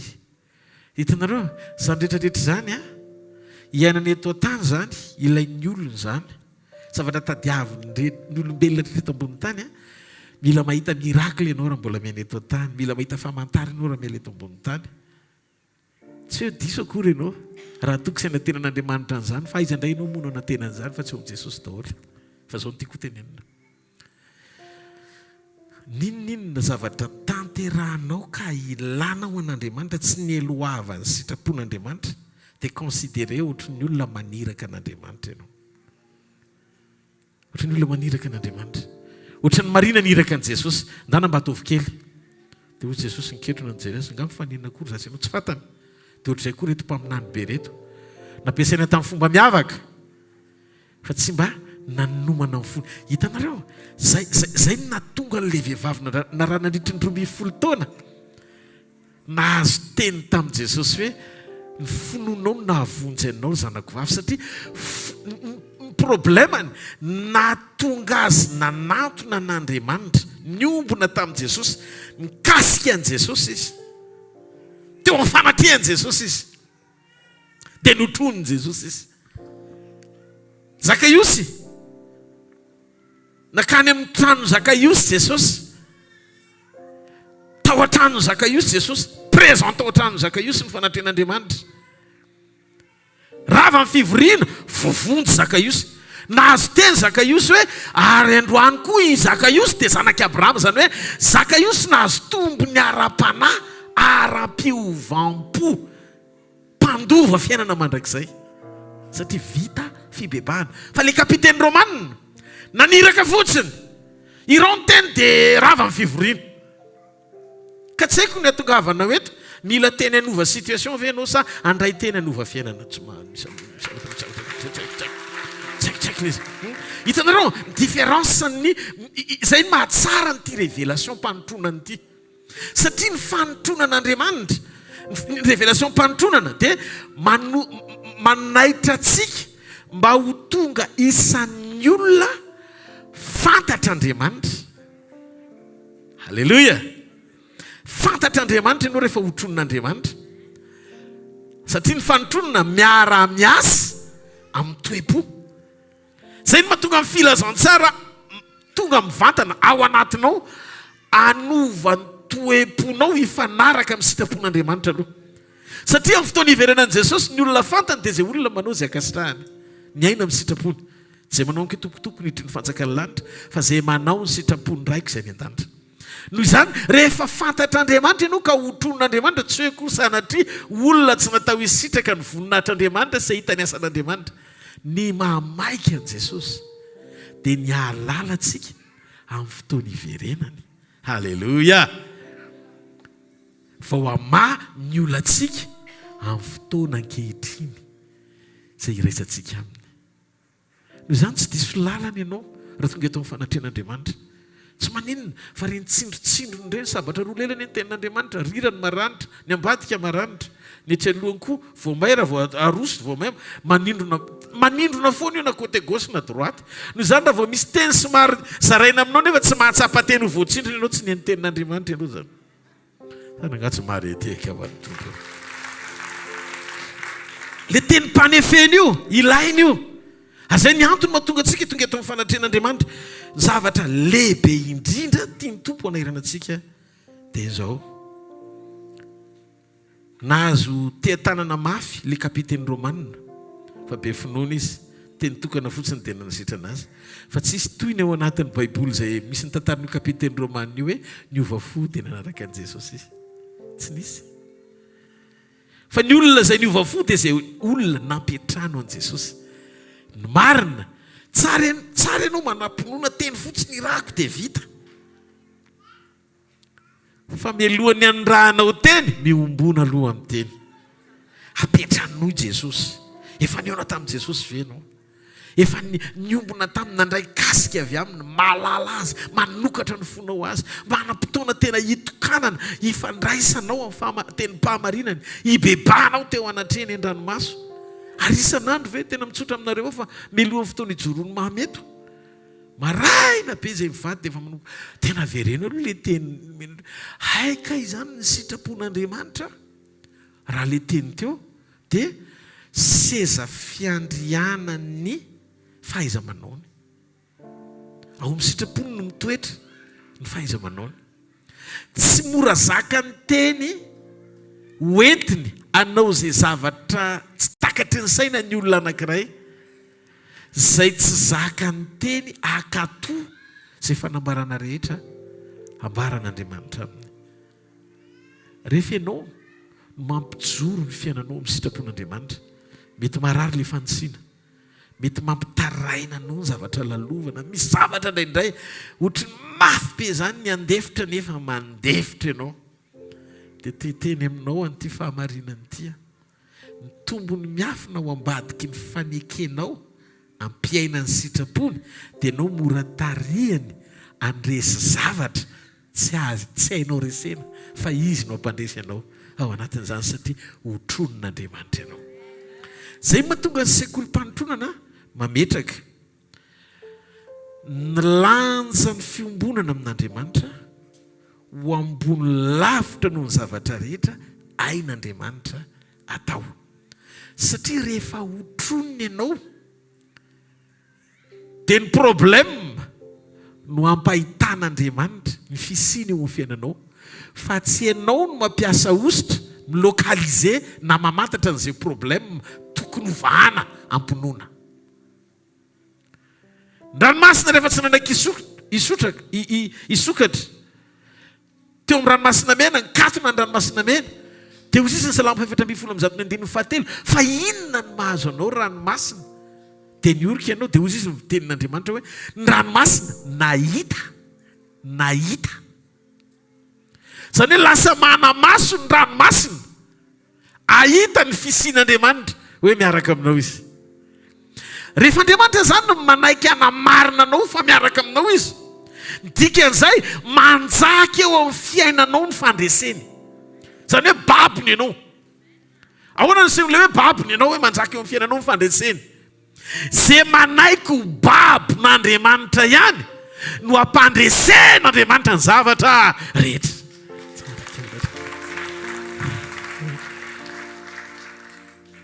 Hitanao rehefa babon' Jesosy sika dikany hoe babon' Jesosy dia manaiky hitoetra eo amin'ny sitrapony. Mavita ianao manome voninahitra azy, mandafaratsiana. Na mety ohatrany hoe mety hiteraka tombony ho an'ny nofo mandalo eto ambonin'ny tany azy. Ny zavatra hitany masonao dia ny olona rehetra miteny hoe ianao tena vendrana mihitsy fa raha zany teo amin'ny toeranao zao no nataoko nefa ianao mahalala fa tsy sitrapon'Andriamanitra ilay izy dia lavinao ilay izy. Tsy maninona. Mety fatiantoka ny fahitan'ny olona anao mandatsy fahamarinana. Fa za dia teny aminao eo anatrehan'Andriamanitra misy tontolo mahazo aina miaraka aminao te hanapirofo eo amin'ny tontolo manodidina anao ny amin'izay vavolombelona nijoroanao teo zay tsisy mahita fa izy rery ny mankafy an'ilay izy fa ny olona tsy voatery akafy an'ilay izy. Ao anatin'iny Andriamanitra lasa midina izy dia lasa maneho ny tenany izy. Tsy hita maso, lasa hita ny problème maso hoe miaraka aminao izy. Mahafantatrareo fijonosan-draka sy miasakasabedina koa tsy izy roa lahy, tsy izy telo lahy eny nahitan'i Jesosy. Tsy voasoratra mihitsy eo bokin'ny Daniel hoe izy telo lahy nahitan'i Jesosy hoe ary io manahoana dia nisy kalainta ao anatiny tonga ato nareo zany miaraka aminareo ary zany no miaro anareo, tsisy an'izany eo. Fa zao Nebokadnezara tonga dia nahita hoe ary misy anankiray efa nefa amin'ny présent ao anaty laforo.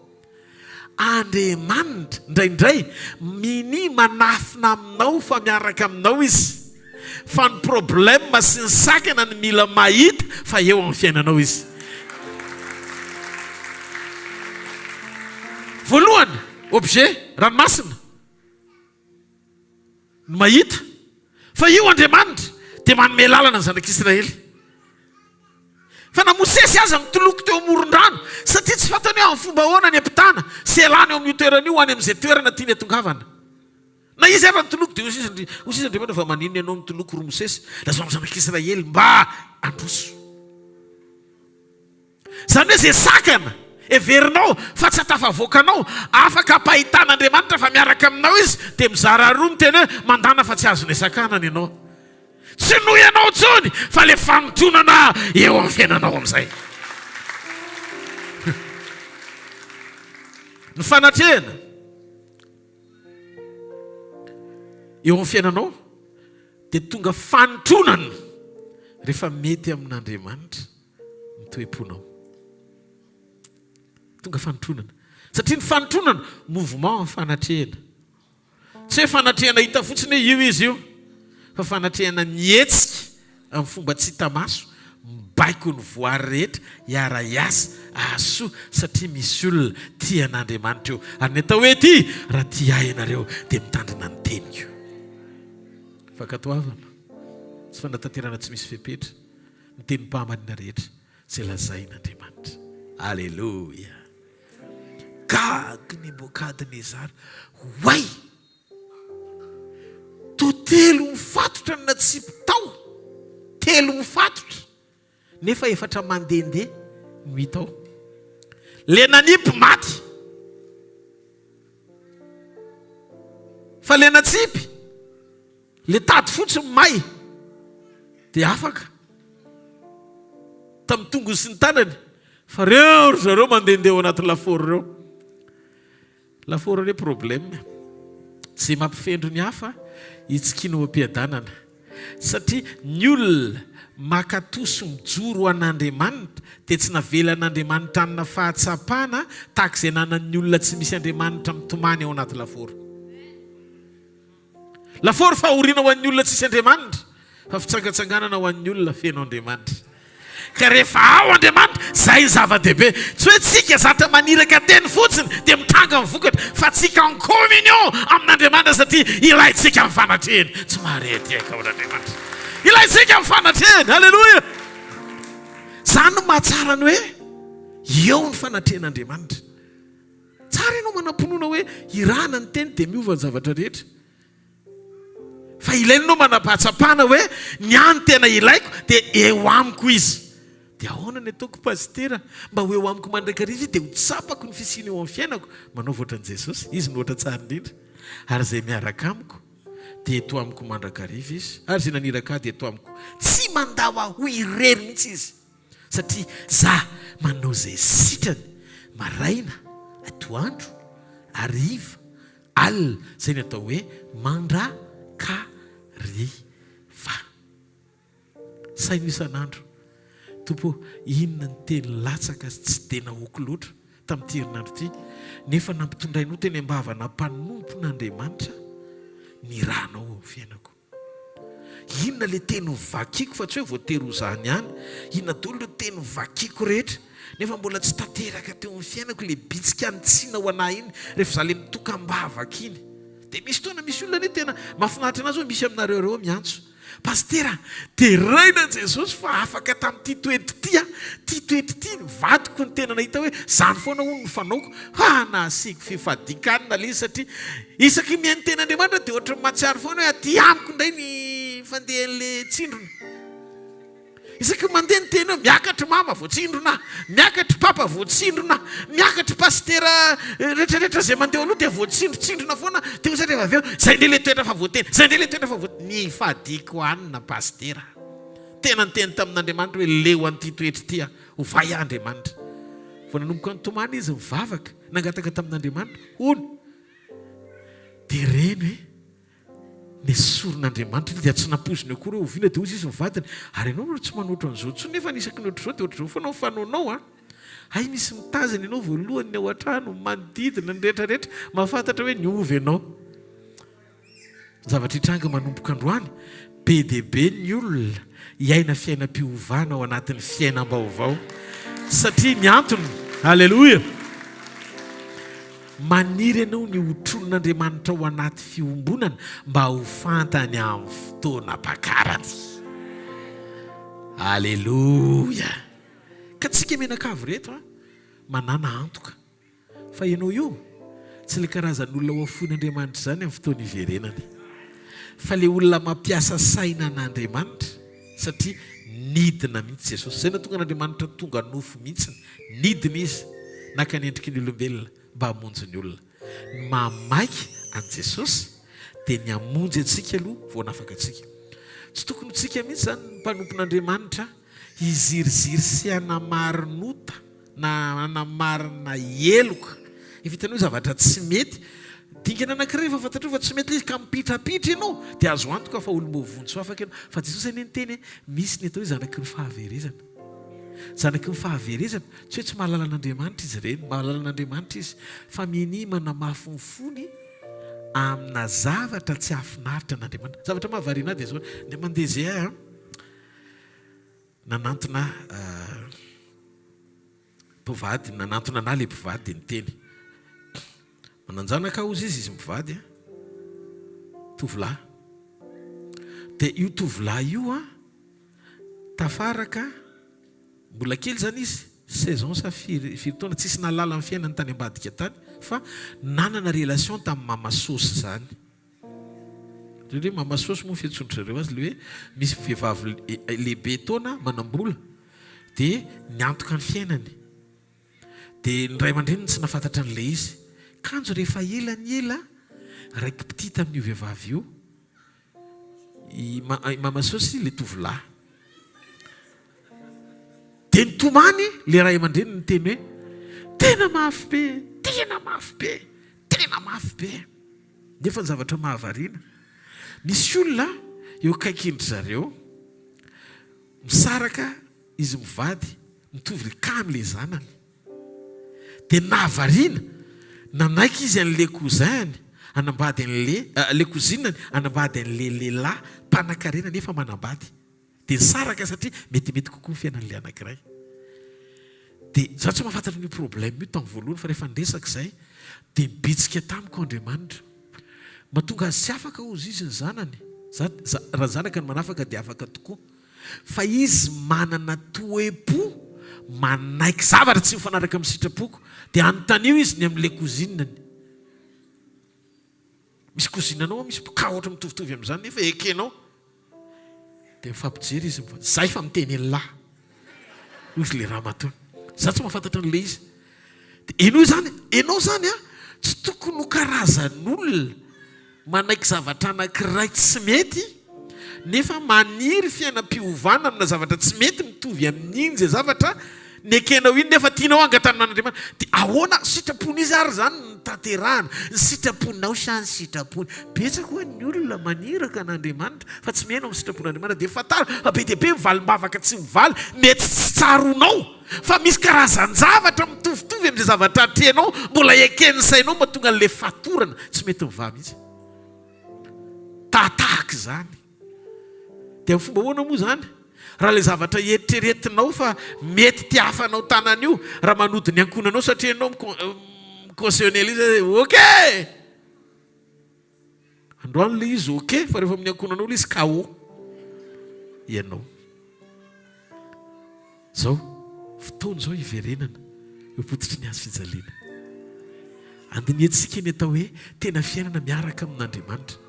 Betsaka ny zavatra tokony amboarina na eo fiaina tokantrano, fiainam-pianakaviana, fiainam-piankonana, fiainam-piara-manompo na ao anatin'ny fanompoana azy be dia be ny zavatra tokony amboarina fa fahazarana tokony elana iandrasan'Andriamanitra amin'ny fanapahan-kevitra ao. Ny atao hoe olon'Andriamanitra marina miomana hitsenan'i Jesosy dia tsy olona maika amin'ny fihetsiketsehana ivelany evangelika fa olona vita fihavanana sy fibebahana marina amin'Andriamanitra. Petera raha ny tenenin'Andriamanitra ianao tsy mahazo mampahery eo raha tsy efa avy mibebaka. Natao hoe fibebahana fanomboana nenina amin'ny ota fa ny andrasan'Andriamanitra fanapahan-kevitra hiala amin'ny faharatsiana. Ataovy amen. Noho izany raha iveriny Jesosy tsy izay rehetra feno fanamasina ny daraboka dia rehefa mitsangana izy manompo. Ohatra manenjika izany tsika manifestation fotsiny. Tonga amin'ny fanatrehan'Andriamanitra fiantson'ny olona anao raha vao tonga amin'ny fanatrehan'Andriamanitra dia hoe indray radizina fa mialany. Ohatra ny ianao ny olona faran'izay mamo ny fanamasina satria ao am-piangonana tsy misy ny teny amin'ny teny tsy fantatra ankoatranao ianao raha vao manomboka fotsiny mivavaka tonga dia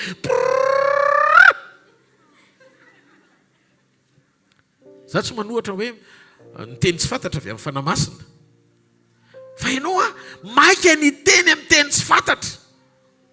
Maika raha vao iny pastera vao mandalo pastera dia hoe mahery be le afo.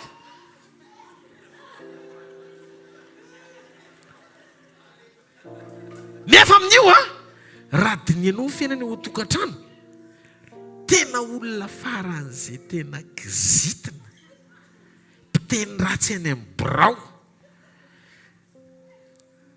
Raha maneno ny trompetra dia anao mieritreritra hoe teny tsy fantatra ny hamonjy anao.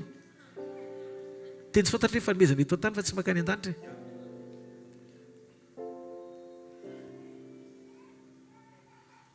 Daraboka raha tena feno dia miova. Ny tena fahafenoana tsy hoe ny daraboka ianao dia rehefa avy tsy miova ny toetranao. Aloha tsika tsy mifamitaka eto. Manafa an' Jesosy. Mijery an' Jesosy tompo sy mpanefa ny finoantsika. Mihavana amin'Andriamanitra. Ok ianao ho kristianina tsy hoe miezaky ny ino sy androso fa raha ianao le mandray andraikitra ara-potoana hoe rehefa tiany tsy mety amin'i Jesosy dia tsy mety amiko koa. Zany no andrasan'i Jesosy amiko, aminao, amintsika rehetra.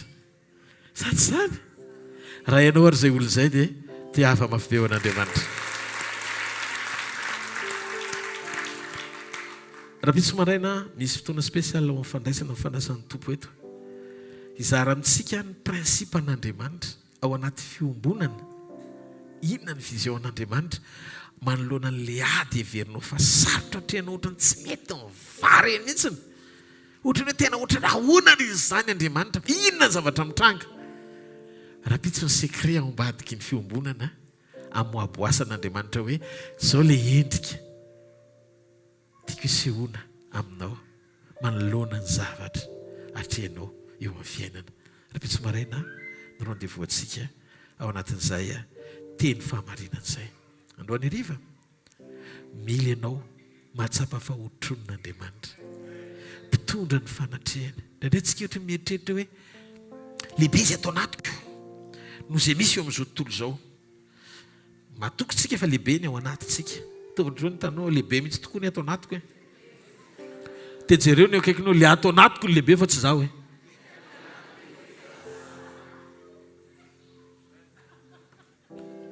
Indraindray ianao teseho hoe lehibe mitovy amin'ilay ao anatinao. Voasoratra. Ianareo anaka avy amin'Andriamanitra fa tsy avy amin'izao tontolo izao. Noho izany ozy izy efa naharesy reny. Satria lehibe zay ao anatinareo, zay ao aminareo, no zay ao amin'izao tontolo izao. Le ao aminareo ny lehibe fa tsy nareo aloha. Ianao mila mitombo manahaka amin'ny fahalehibiazany. Voaseho mitovy endrika aminy. Ary ny anahafatsika azy tsy hoe mandroaka devolontsika, tsy hoe ampiasain'Andriamanitra ny fomba miavaka tsika, fa olona manahaka azy tsika amin'ny toetrany, manahaka an' Jesosy amin'ny fitiavana, manahaka an' Jesosy amin'ny fahamasinana, manahaka an' Jesosy amin'ny fitiavana fahamarinana, manahaka an' Jesosy amin'ny fitiavana ndray, manahaka an' Jesosy fanaomboana amin'ny azo fijaliana aza dia tsy mivadika amin'ny fanekena tamin'izay teniny fanaovany tamin'iray. Amin'izay fotoan'izay raha iseho izy dia ho tahaka asika ny surprise faran'izay tsara indrindra eto ambony tany amin'ny fotoana iverenan'i Jesosy dia isika rehetrarehetra mitovy endrika aminy satria nofo ray aminy sy ra ray aminy. Raha pitsy moa toy izay. Amen. Zay le hita maso, ianao ovana hita maso. Famelohan'ny fanovananao hita maso. Mila manaiky ianao antsafidy hiova ao anaty tsy hita maso. Le fitarafana an' Jesosy mihitsiny amin'ilay endrika tsy hita maso ao anaty hiainanao ny zava-dehibe. Zay mahatonga ny teny mandrak'androany manefy, manitsy, mamboatra, manangana. Mahatonga antsika tsy hoe manana plezira na fahafinaretana ienteny fotsiny, fa hahatonga antsika hiaina n'le teny izay toriana anovanantsika hifanaraka amin'izay voasoratra dia izay zavatra nambaran'Andriamanitra tamintsika tokoa. Ary zany zao andro farany zao. Zany natao fifohazam-panahy. Mandony antsika isainy raha conscient ny olo amin'izao fotoana izao ampianariny ianao manomboka amin'izay zavatra mety hoe hiaina amin'ny fiarahamonina no mitondra anao. Dia raha vao tsy manana feon'Andriamanitra ianao dia lasa diso fomba fijery ara-baiboly. Voizina amin'izao andro farany izao hoe tsy fahotana ny divorce. Dia manome ohatra mpanompon'Andriamanitra lehibe izy. Reto misy man and woman of God, sara-panambadiana fa mbola ampiasain'Andriamanitra ihany. Miadino tsikelikely ny fahamarinana ara-baiboly, adino ny fahamarinana ara-baiboly, fa fana mihitsy ny makitoko fahadimy tsy vakiana. Fa zao le olona mety solafaka ny aina tao anatin'le izy ny lasa modely anasisiana hoe misara koa nareo. Miverena amin'ny tenin'Andriamanitra. Tsy natsony eto an-tany ianao ametraka repère olombelona, mitody mandraisa fepetra ametraka repère tsara dia le avy amin'ny latokan'Andriamanitra. Izy Jesosy avy amin'ny Nazareta, izy ny eo anoloantsika, izy modelitsika mandra-piavina. Naza paster Rodolphe aza. Raha misy fijoroky sy mifanaraka amin'ny zavatra lazain'Andriamanitra, aza manahaka azy any. Fa raha manahaka an' Jesosy dia manahafa tahaka izay nahafako an' Jesosy. Halleluja. Misy zavatra mila anairana antsika ao anaty.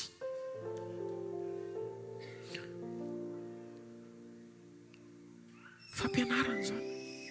tsy fahotana zao manomboka misy marimaritra iraisana rehefa ny zavatra manko a tsy mahatafavoakanao fa fatorana le izy dia rehefa tonga fatorana le izy rehefa tonga fatorana dia voafatotra ianao anatin'le dia miverimberina io foana dia mitady verset biblika amin'izay inona ny anamarinana n'ity toetrako ity satria za ampiasain'Andriamanitra fidirana ry tsy miankina amin'ny fampiasan'Andriamanitra fa miankina amin'ny fanekenao anao ny sitrapon'Andriamanitra zay mahatonga antsika hotronona tonga le teny mpahamarinana manaitra tonga le teny mpahamarinana manangana ny olombelona rehetra eto ambonin'ny tany mety samy misy ny parcours ny ainany daholo tsisy anjay le eto amintsika retina ray fa raha tsy zany efa samy naniry elatra teto daholo tsika io fa misy elatra miazy a tena fotsifotsy lava be fa tena mety fa tsy nanota mihitsy tsisy afaka ifampitora bato eto naray manomboka amiko ozy izy Paoly zay raha mpanota ozy izy dia zany lohany tamin'ireny fa tsy lohany tsony izy rehefa nandray an' Jesosy satria tsika mandroso miaraka amin'ny teny mpahamarinana manaiky tsy ny teny aza manaiky ho vesara noto zany misy zavatra enao hoe tsy mety le dia mbola io efa vesarany a dia mbola iainao ihany zany mbola oatra mety io matomanana aza miaritra eo zany aza mipetra kely eo fa raha anenindray mandeha fotsiny io tropita io dia anenina ianao vo hitanao le zanakao manjavona ndrehetrarehetra manjavona fa hoana fa ngatinga tsy rehefa hoe rehefa rasa nga dada sy neny dia za koa tsy maintsy mandeha rehefa iveriny Jesosy dia personnel ny famonjena rehefa manatsafidy ianao dia manomboka afaka mandray fanapahakevitra ianao za dia anaraka an' Jesosy Kristy tompo tsy voatery hitovy amin'ny fanarahan'ny hafa azy fa zay fahamarinana voaraiko dia iainako ary zay zavatra rehetra mangifiry tokony elana na dia mety hoe tena mety hoe fa efa mitady raiky tapisaka mihitsy ny atao jobily nosolay toetra sy lay fomba fiainana io satria io nalalana anao hatramin'ny mbola jentilisa hoe rehefa ianao zay no manana ny lohanao dia tsisy olona anankiray afaka mianitsy ianao na tenin'Andriamanitra ka na Jesosy eny zany nidiny eo dia tsisy afaka anovanao satria ianao zany efa zay zany efa nisafidy ianao naka position fa ny zavatra andrasan'i Jesosy dia zao tsisy tsy disitsika rehetra ary zay no nanomezan'Andriamanitra tsika an' Jesosy Kristy baiboly dia miteny enoy Jesosy rehefa tonga teto ambonin'ny tany enoy naka nendriky ny olona izy dia mahafantatra ny probleman'ny olona izy nanaiky izy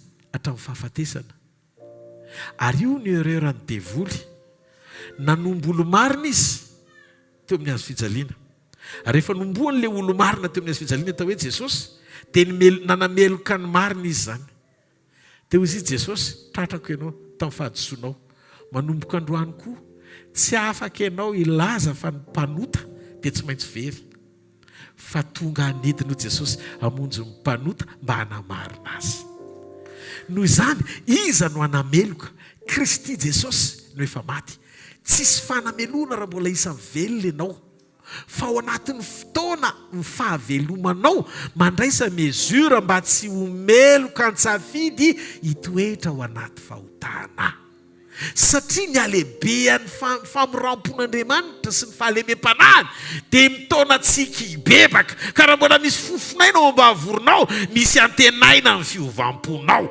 Andriamanitra matoa mbola tsy nandringana antsika tsirairay avy mbola miala nenina izy amin'ny famonram-po mandra-pahatonga amin'ny fotoana iverenany meteza ianao iovafo tianao Jesosy halleloja tiatsika rehetra Jesosy andao iovafo tokony hita amin'ny fahamarinanao ny olona manodidina anao dia any aminao ny tarafany an'ilay izy magaga misy olona mpanan-karembe amin'ny tsy fahamarinana dia rehefa mahita an'ilay olona tena hoe miafiafy amin'ny fahamarinana dia tonga saina izy hoe ianona tsy mboatra zany jerena tsisy nininona re dia tsy mangalatra mihitsy na tena ataotra zao izy dia lasa fahendrena ho an'le anatra ho an'le olona mpanambe voakejany fananany ny fisianao le manana fiainana tsotra nefa mijoro mba fantatrareo ve ny zavatra tsy ampy amin'izao andro farany zao tsy hoe olona manam-pahaizana mirodorody makany amin'ny fianarana dao ny olona mba ho be diplôma fa rehefa isafidy ny RH misaina mijery olona mahatoky mena poste tsara rehefa hitantam-bola izy mety olona faran'izay tsy mahay comptabilité notionna comptabilité faran'izay enjana anao lainy fa olona tsy mangalatra tsy mahay manodina satria nendray fahalalana maniraka anao anota fa mila fahendrena mba tonga anao voatahiry jorova avolombelona amin'ny toeram-piasanareo ambara ho any fa velona Jesosy eo amin'ny birao ianao le olona tsy mpandray kolikoly ianao le olona tsy azo ahitsoka anatanteraka zavatra tsy mety mihitsy fa hijoro amin'ny fahamarinana ho modely ho tena kristianina marina tsy mareteka ho an' jesosy zany no andrasany ny andro farany amen mandra-piveriny jesosy andaontsika anaiky ho tonga fantso ny fifoazam-panahy marina ny fifoazam-panahy mianga avy amin'ny fiankekeliko ny olona anankiray tena iova ary anaparitaka an'izany toetra ny Kristy zany ao anatin'ny hafa amin'ny fijoroanao ho vavolombelona ny filazantsara marina tsy misy kilema eo anatrehan'Andriamanitra amen tsy hoe ezaka ianao tsy anana ile izy manapa-kevitra ianao dia miasa amin'ny fanamasina zany izy fotoana nanana toetra anankiray zay toetra ratsy le izy ta izay toetra zay nangeja aza nandritry ny 20 taona nandritry ny 20 taona zay toetra zay nangeja rehefa tao anatiko toetra io mandohalika maraina tompo Jesosy raha pitsy le izy miseho ndray io fa tratra ihany mandeha renana tompo Jesosy ty toetra ty io fa tratra ihany tena ho zany repandeha Jesosy tsy ezako le izy fa miaraka aminao tena ny banjina an' Jesosy atao anaty baiboly tena angataka tamin'ny fanamasina fa amin'ny fomba ahoana no natonga an' Jesosy nandrorana sy nle fonina azy dia mavita mijery raha eo mamela ny elony fa tsy fatan'izay ataony fa ahoana no natonga an'izany Andriamanitra mivavaka nangataka andro ho vokatry ny fanahy mba ho velona ato anatiko nanomboka tena hitako mihitsy hoe eny misy setrasetra be avy any fa tonga dia vavaka tonga dia mihitsy fanamasina hoe avoay amin'izay ary le izy eniko amin'izay ra-potoana amin'ny fanamasina tonga amin'ny teny hoe io le nangatana omaly présent le izy fa mahatonga anao manadino ny feo fanamasina satria tsy nangataka ianao ary mbola tsy leo an'le toetra ianao mbola makafy an'le fanao ianao dia tsy afaky ny ho zaka amin'ny fanamasina mihitsy eo amin'le fotoana isehon'le action hoe voaro ianao dia rehefa nanomboka an'izay nandeha ndre-pandela izy nandeha fandrola izy mbola nandeha fantelo overina le izy tsy hitako tsony le izy rehefa avy eo tsy fanekena le izy hoe hiezaka mafy be ahako fa safidy manaiky an'Andriamanitra iombona amin'le teny fahamarinana fantatrao dia midelivrenao Andriamanitra ny zavatra mahavarina lasa rehefa tena feno Andriamanitra ianao dia izay zavatra tianao teo amin'ny nofo rehetra lasa maharikoriko anao rehefa miainao amin'ny fanahy ianao zay miprofo manambara fa tena afaka tokoa ianao fa raha mbola mivavaka ianao hoe saky tafitrosy sotrondray tompo aza hoentina ny akaiky bara ny tenako fa tsy zakako mihitsy maheno fofotoka miady tompo tsy zay ny andrasan'Andriamanitra aminao tsy ianao miady fa ianao miaina fotsiny ao anatin'le fiainana manaiky ianao hotarian'Andriamanitra mampitoetra n'le teny ianao dia zao ny zavatra mitranga raha miray amiko ianareo ka mitoetra ao anatinareo ny teniko dia angatao zay tianareo na inona fa ataoko aminareo zany inona zavatra tsy mety rehetrrehetra vao mitoetra ny tenin'Andriamanitra mitoetra aloha teny mipetraka tsara sy miray amin'Andriamanitra tsara dia eno manafaka anao fa tsy ezakao le izy tonga dia soan'Andriamanitra tsy kelikely tonga dia asehoana ty mety amiko dia mety aminao azy le izy mety mafy be le izy amin'ny voalohany fa mety io rehefa avy eo mandehana dia mitsangana dia miazava dia mitoera dia mahazo fa ny herin'Andriamanitra sy ny fahasoavany andrakotra anareo amin'ny voninahitra ary tsy hararaka anareo mandrakizay amin'ny anara mahery Jesosy Kristy avy any Nazareta amen azadino fotoanantsika rapitso fa tena fotoana miavaka rapitso lazao ny namana rehetra ho tahin'Andriamanitra tsika rehetra tehaka mafy ny tompontsika andraisantsika mpolimpoandriamanitra ny amin'ny filazana sy ny fanatitra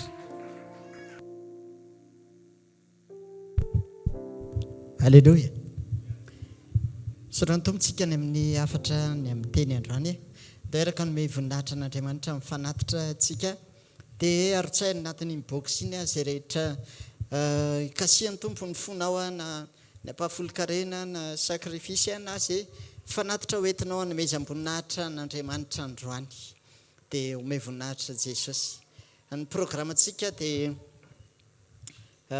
araka ny fanambaran'ny mpanompon'Andriamanitra teo rapitso amin'ny fito maraina zany ny fotoanantsika eto amin'ity toerana ity miaraka misaotra ny tompo eto indray tsika miray latabatra aminy ary fotoana sarobidy fandraisantsika amin'Andriamanitra indray io anasana tsika rehetra ny fotoana zany ary isaorantsika ny tompo fa tena mitady ny vahaolana aloha tsika hatreto fa tsy atonona tsika tsony eto rehefa sabotsy fa dehibe ny olona ny ambadika any amin'ny tohatra any dia betsaka memenina hoe tsy maheno zay fa dia diavina ny solution rehetra mba ho afaka mihiditra ato daholo tsika rehetra dia miaraka mandre tenin'Andriamanitra eto dia aorinan'ny fotoana ara-pitsy moa tahaka ny efa mazatra ny club d'enfant raha manan-janaka madinika ianao dia misy ny fitaizana ho an'ny ankizy eto dia miaraka eto rehefa tapitra ny fotoana ara-pitsy zany dia ny ankizy mitokana daholo miaraka mandray tenin'Andriamanitra manokana ihany koa ho azy ireo ary akoatran'izay ao koa ny ho an'ny tanora ny fotoana ho an'ny tanora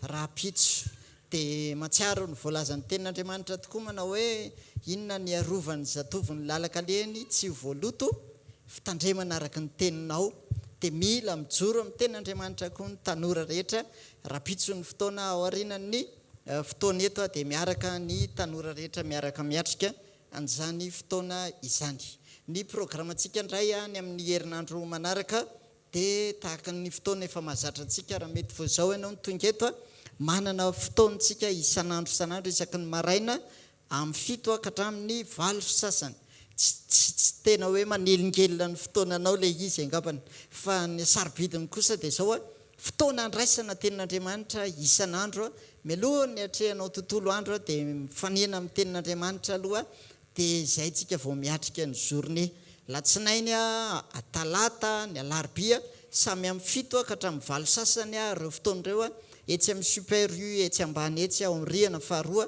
dia anasanantsika rehefa latsinaintsika miaraka manaraka ny sekoly ho an'ny famahana olana ny talata indray sekoly ny fanasitranana ary ny alarobia sekoly ny tokantrano ny fitahipana fanambiana toetra dia ireo ny fotoanantsika ao anatin'ny herinandro ny zomandra itsika miaraka miverina eto amin'ny 4 ihany ny fotoanantsika eto amin'ity toeran'ity dia miaraka misaotra ny tompontsika eto amin'ity toeran'ity dia ohatr'izay koa ny sabotsy saotra ny tompo fa mba tsy mivezivezy tsika fa eto foana fa omen'Andriamanitra antsika malalaka ity toeran'ity dia mba afaka miaraka misaotra manome voninahitra an'Andriamanitra eto tsika raha koa ianao vao androany ny tonga eto dia manana radio tsika 90.8 FM dia ahafahanao manaraka toriteny isaky ny adiny ray eo misy toriteny mifandimby ao dia ahafahanao manaraka koa reny tenin'Andriamanitra reny satria misy fotoanany indraindray tsika zao mihaino eto iny teny androany iny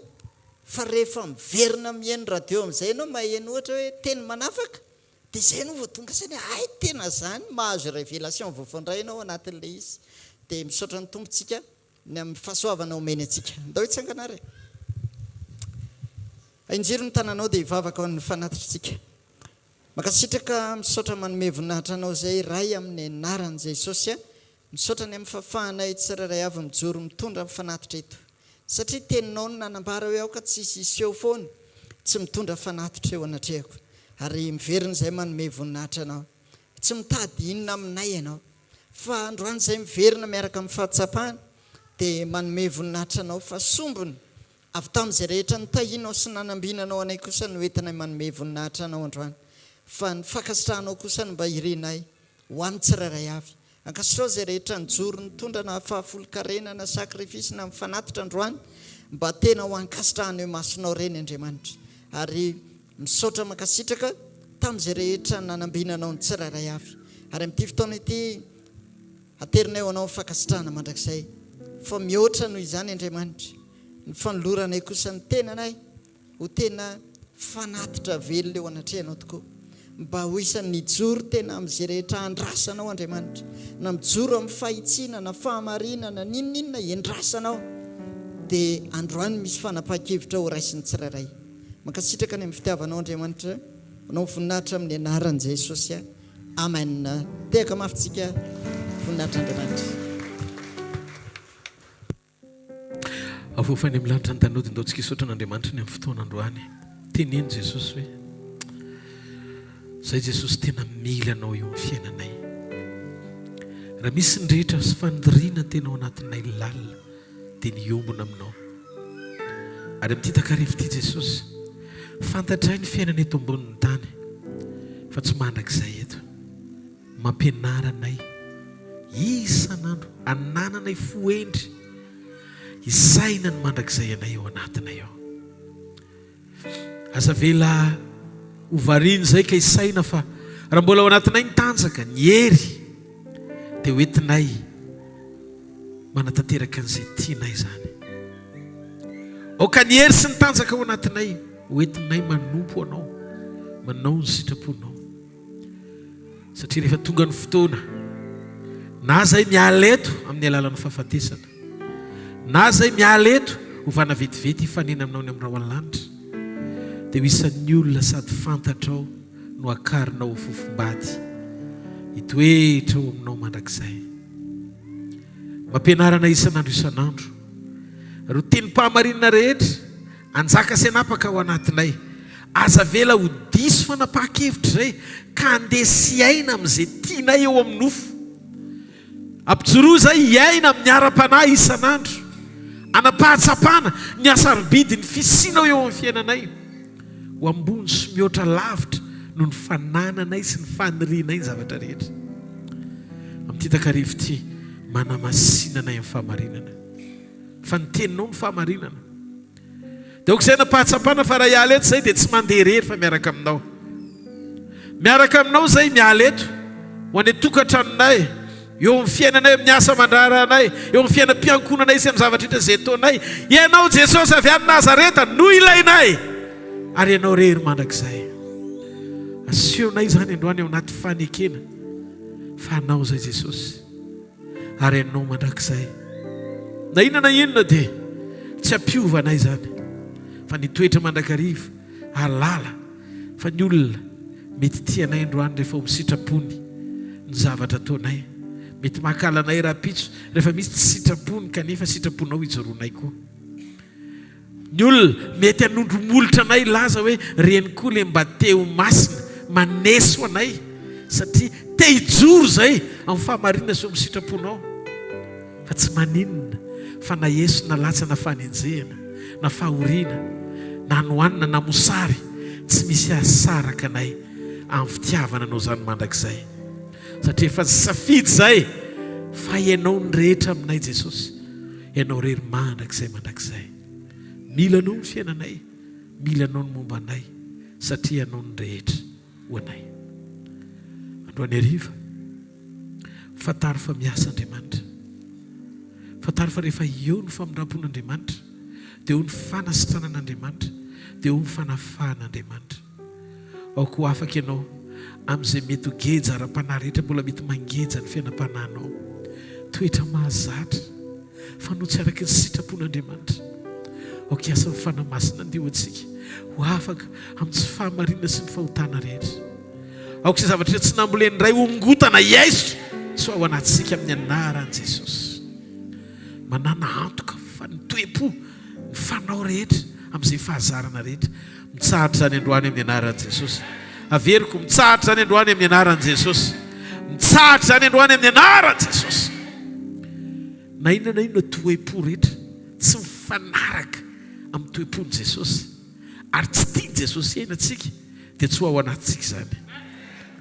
Raisy ny fahasoavana ahafahanao mandefitra ny amin'ny tsy marina, ahafahanao manetry tena, ahafahanao mivavaka ho an'ny hafa, ahafahanao mamela heloka, ahafahanao tena miombona tsara amin'Andriamanitra ary mifantoka tsara eo am-panompona azy, tsy mierikerika amin'izay fakam-panahy rehetra mitady hisarika anao ho any amin'ny lalina tsy tokony alenao, fa hijoro eo amin'ny sitrapony mandrakariva satria manana lanitra olovaina ianao, manana anjara voatendry eo amin'ny Jesosy ianao, manana fiainana mandrakizay voahomana ao aminy ianao, ary rehefa manomana toeranao anao izy, raiso ny fahasoavan'Andriamanitra hitehirizana ianao anatin'izany. Raiso ny fanasitranana ianao eo amin'ny nofo ihany koa. Petra amin'ny faritra marary ny tananao dia mandraisa fanasitranana avy amin'i Jesosy. Fantatra amin'izao fotoana izao fa Jesosy afaka hikasika ny rofo rehetra, anaisotra ny rofo rehetra, anasitrana ny rofo rehetra. Mandraisa fanasitranana amin'ny anaran'i Jesosy. Tonono ilay aretina dia teneno hoe miala izao ankehitriny izao zany. aza mifantoka aman'olona ampiasain'Andriamanitra fa mifatoa amin'le présencen'Andriamanitra na mifanatren'Andriamanitra zay tonga hanafaka anao androany hariva. Raha misy olona telo mivory ny anarako teo afovoany a. Raha misy roa mifanaiky aty ambonin'ny tany ka angataka izany dia ho azona avy amin'ny raiko izay ny an-danitra izany.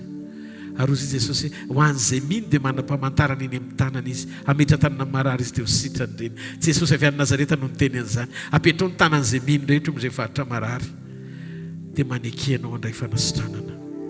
Raha izy izany amin'izao fotoana izao mandraisa fahagagana avy ny tanan'ilay mahery sady tokana miaraka amintsika eto androany hariva.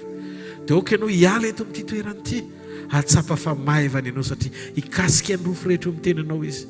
Ny fivoriana misy Jesosy dia fivoriana misy fanafahana. Fivoriana misy Jesosy dia fivoriana misy fanasitranana. Fivoriana misy Jesosy dia fivoriana misy fanovana. Fivoriana misy Jesosy dia fivoriana misy fahendren'Andriamanitra miasa, fananganan'Andriamanitra mahery. Raha izany amin'ny anara mahery Jesosy Kristy avy any Nazareta. Ho fofany amin'ny lanitra ny tanao dia misaora azy amin'ny fonao manontolo. Misaotra Jesosy, makasitraka anao zay, denanao zay, misaotra anao zay fa lehibe ny anaranao, mahery ny anaranao, tsy misy mihitsy ny tahaka anao amin'izay Andriamanitra. Donc izy sadrarao anatin'ity fivoriana ity ny anaranao ary nao teny fiainana rehetra nampitondrainao tamin'ny mpanompo tsariary izay mifanesy teto Andriamanitra teo ko vato fantsika ao anatin'ny fonay fa hainao an'izay mahazo azy ireny ary fahasalamana ho an'ny nofony rehetra amin'ny anaran'i Jesosy Kristy avy any Nazareta. Tsofoka rano ambany tana maherin'Andriamanitra ianao, mandihana fahitanao any Jehovah ka hiaro anao, ampamirapiratra ny tavany aminao any izy ka mindrafo aminao, anandratra ny tavany aminao any Jehovah ka mianao fiadanana. Mandihana fa fiadanana aneo anao, fitsarana aneo anao, fanasitranana aneo anao, fisandratana aneo anao, fifaliana aneo anao, fiadanana sy fahamarinana aneo anao, satria ny fahasoavany sy ny famindram-pony anaraka ianao rehefa miala eto ary tsy hoe sorona aminao zany mandram-piaviny amin'ny anara mahery ny Jesosy Kristy avy any Nazareta. Amen. Ndao tsika ity an-tanana mafy. Azadino mikasika izay niraisinao sy ny fanasitranana izay niraisinao, mijoroa vavolombelona fa misy olona ao anatin'ny toritenin'ny ray ora ny vavolombelonao manafaka azy satria te ahita izy hoe mbola miasa Andriamanitra. Dia okontsika ho vavolombelona sy toriteny velona indraindray mety mieritreritra eno ity indraindray no mety mieritreritra hoe ny toriteniko ao anatin'ny adiny ray ohatra no anova fon'olona, fa misy olona ao anatin'ireo olona be dia be ireo le vavolombelona nataon'Andriamanitra teo amin'ny fiainanao mikasika azy lavitra no le toriteny tao anatin'ny adiny ray maneo fa velona Jesosy. Amen. Noho izany mitoriny filazao tsara amin'ny zavatra nataon'Andriamanitra teo amin'ny fiainanao zareo le tsy mamorontsika fa zay nataon'Andriamanitra no zaraintsika hitahin'Andriamanitra antsika zareo fahasoavana fa ny fahasoavan'Andriamanitra no matoy izao fa ny fahasoavan'Andriamanitra no matoy izao anareo. Amen. Haleluya.